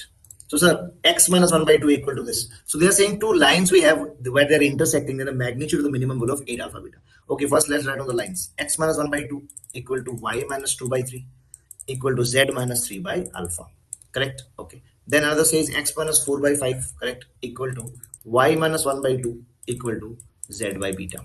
Correct? So the first thing is, so now what they're saying is 2 lines are meeting at 2 points. Please understand, whenever they are meeting, okay, so they have 2 fixed points through which they are passing. You can call them a1 and a2, and they have 2 vectors like which are along the 2 lines. So a1 a2, this vector, or a1 minus a2 vector, this particular line and this particular line, they should all, these 3 vectors should be coplanar. So first let's find out a1 minus a2 vectors. See beta, if we find out a1 minus a2 very quickly, I think 1 minus 4 will be minus 3i. Clear? Then 2 minus 1 will be plus j. Then 3 minus 0 will be plus 3k. Clear? Another vector b1 cap, which is parallel to any of the lines, will be the direction ratio. That is 2i plus 3j plus alpha k. Clear? Finally, b2 will be what? Sir, b2 will be very simply, sir, b2 will be what? B2. So b2 is the other one, correct? So 5i plus 2j plus beta times k cap. Easy? Yes, sir. So now, if these 3 vectors are like coplanar, means what? So the coefficient determinant should be 0, no? So let's take it. Minus 3, 1, 3. Clear? 2, 3 alpha. Then 5, 2 beta. That should be equal to 0 beta. Okay, so let's break it. So minus 3 times, if we break it, I think 3 beta minus 2 alpha we are getting. Please check. 3 beta minus 2 alpha, is it? Minus 3 times 3 beta minus 2. Yes, so then minus 1 times how much beta? 2 beta minus 5 alpha. 2 beta minus 5 alpha. Then what? Plus 3 times how much? Tuck, tuck. So I think 2 to the 4 minus 5 to the 15 is equal to 0. So let's see what we are getting, sir. Then we get minus of 9 beta plus 6 alpha. Minus of 2 beta, I think plus 5 alpha. Correct, beta? 4 minus 15 is beta how much? It's minus 11, correct? Is equal to, I think, minus 33. That side it happens to be plus 33. Is that very, very clear? Is that very, very clear? So I think, sir, from here we get a relationship. Yes or no? So I think, sir, here minus 9 beta minus 2 beta is how much? Minus 11 beta. Then plus 6 alpha, 5 alpha is plus 11 alpha. That is equal to 33. Clear? So in that case, I think we can see, sir, alpha minus beta is coming out to be 3, or you can say alpha is 3 plus beta. Okay, so we got a relationship between alpha and beta, sir, but now they are saying what is the minimum value of 8 times alpha beta. So obviously there are two variables. So I think you can see, you can use calculus also. Correct? They are asking for minimum value of 8 times alpha beta. So can we write this as 8 times beta into beta plus 3? Yes, sir. So basically, guys, if you check carefully, if you want to use calculus, you can, but I would say don't use calculus because I'm going to tell you a chakas method. Okay. What is that, sir? So beta into beta plus 3 will be a parabola where whose roots will be minus 3 and 0. Correct? Something like this. So wherever that parabola will be minimum beta, wherever that particular parabola will be minimum, correct? That will give you the minimum value because 8 is just being the multiplication. So the minimum value will happen at the vertex now. So if this is 0, this is minus 3. So minus 3 by 2 should be that point. So the answer should be 8 times minus of 3 by 2 into 3 minus 3 by 2. So I think answer will be 2. If you cancel 4 into minus 3 is minus 12 into 3 minus 3 by 2 will be plus 3 by 2. Clear? So 2 if you cancel it is 6, that is minus of 18 beta.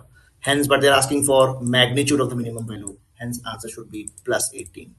If you have understood, please give me a cheer. Okay guys, so I hope you understood and I hope you enjoyed the session, and hence all the very best for your upcoming exams as well as for JEE Mains at everyone. Thank you for watching.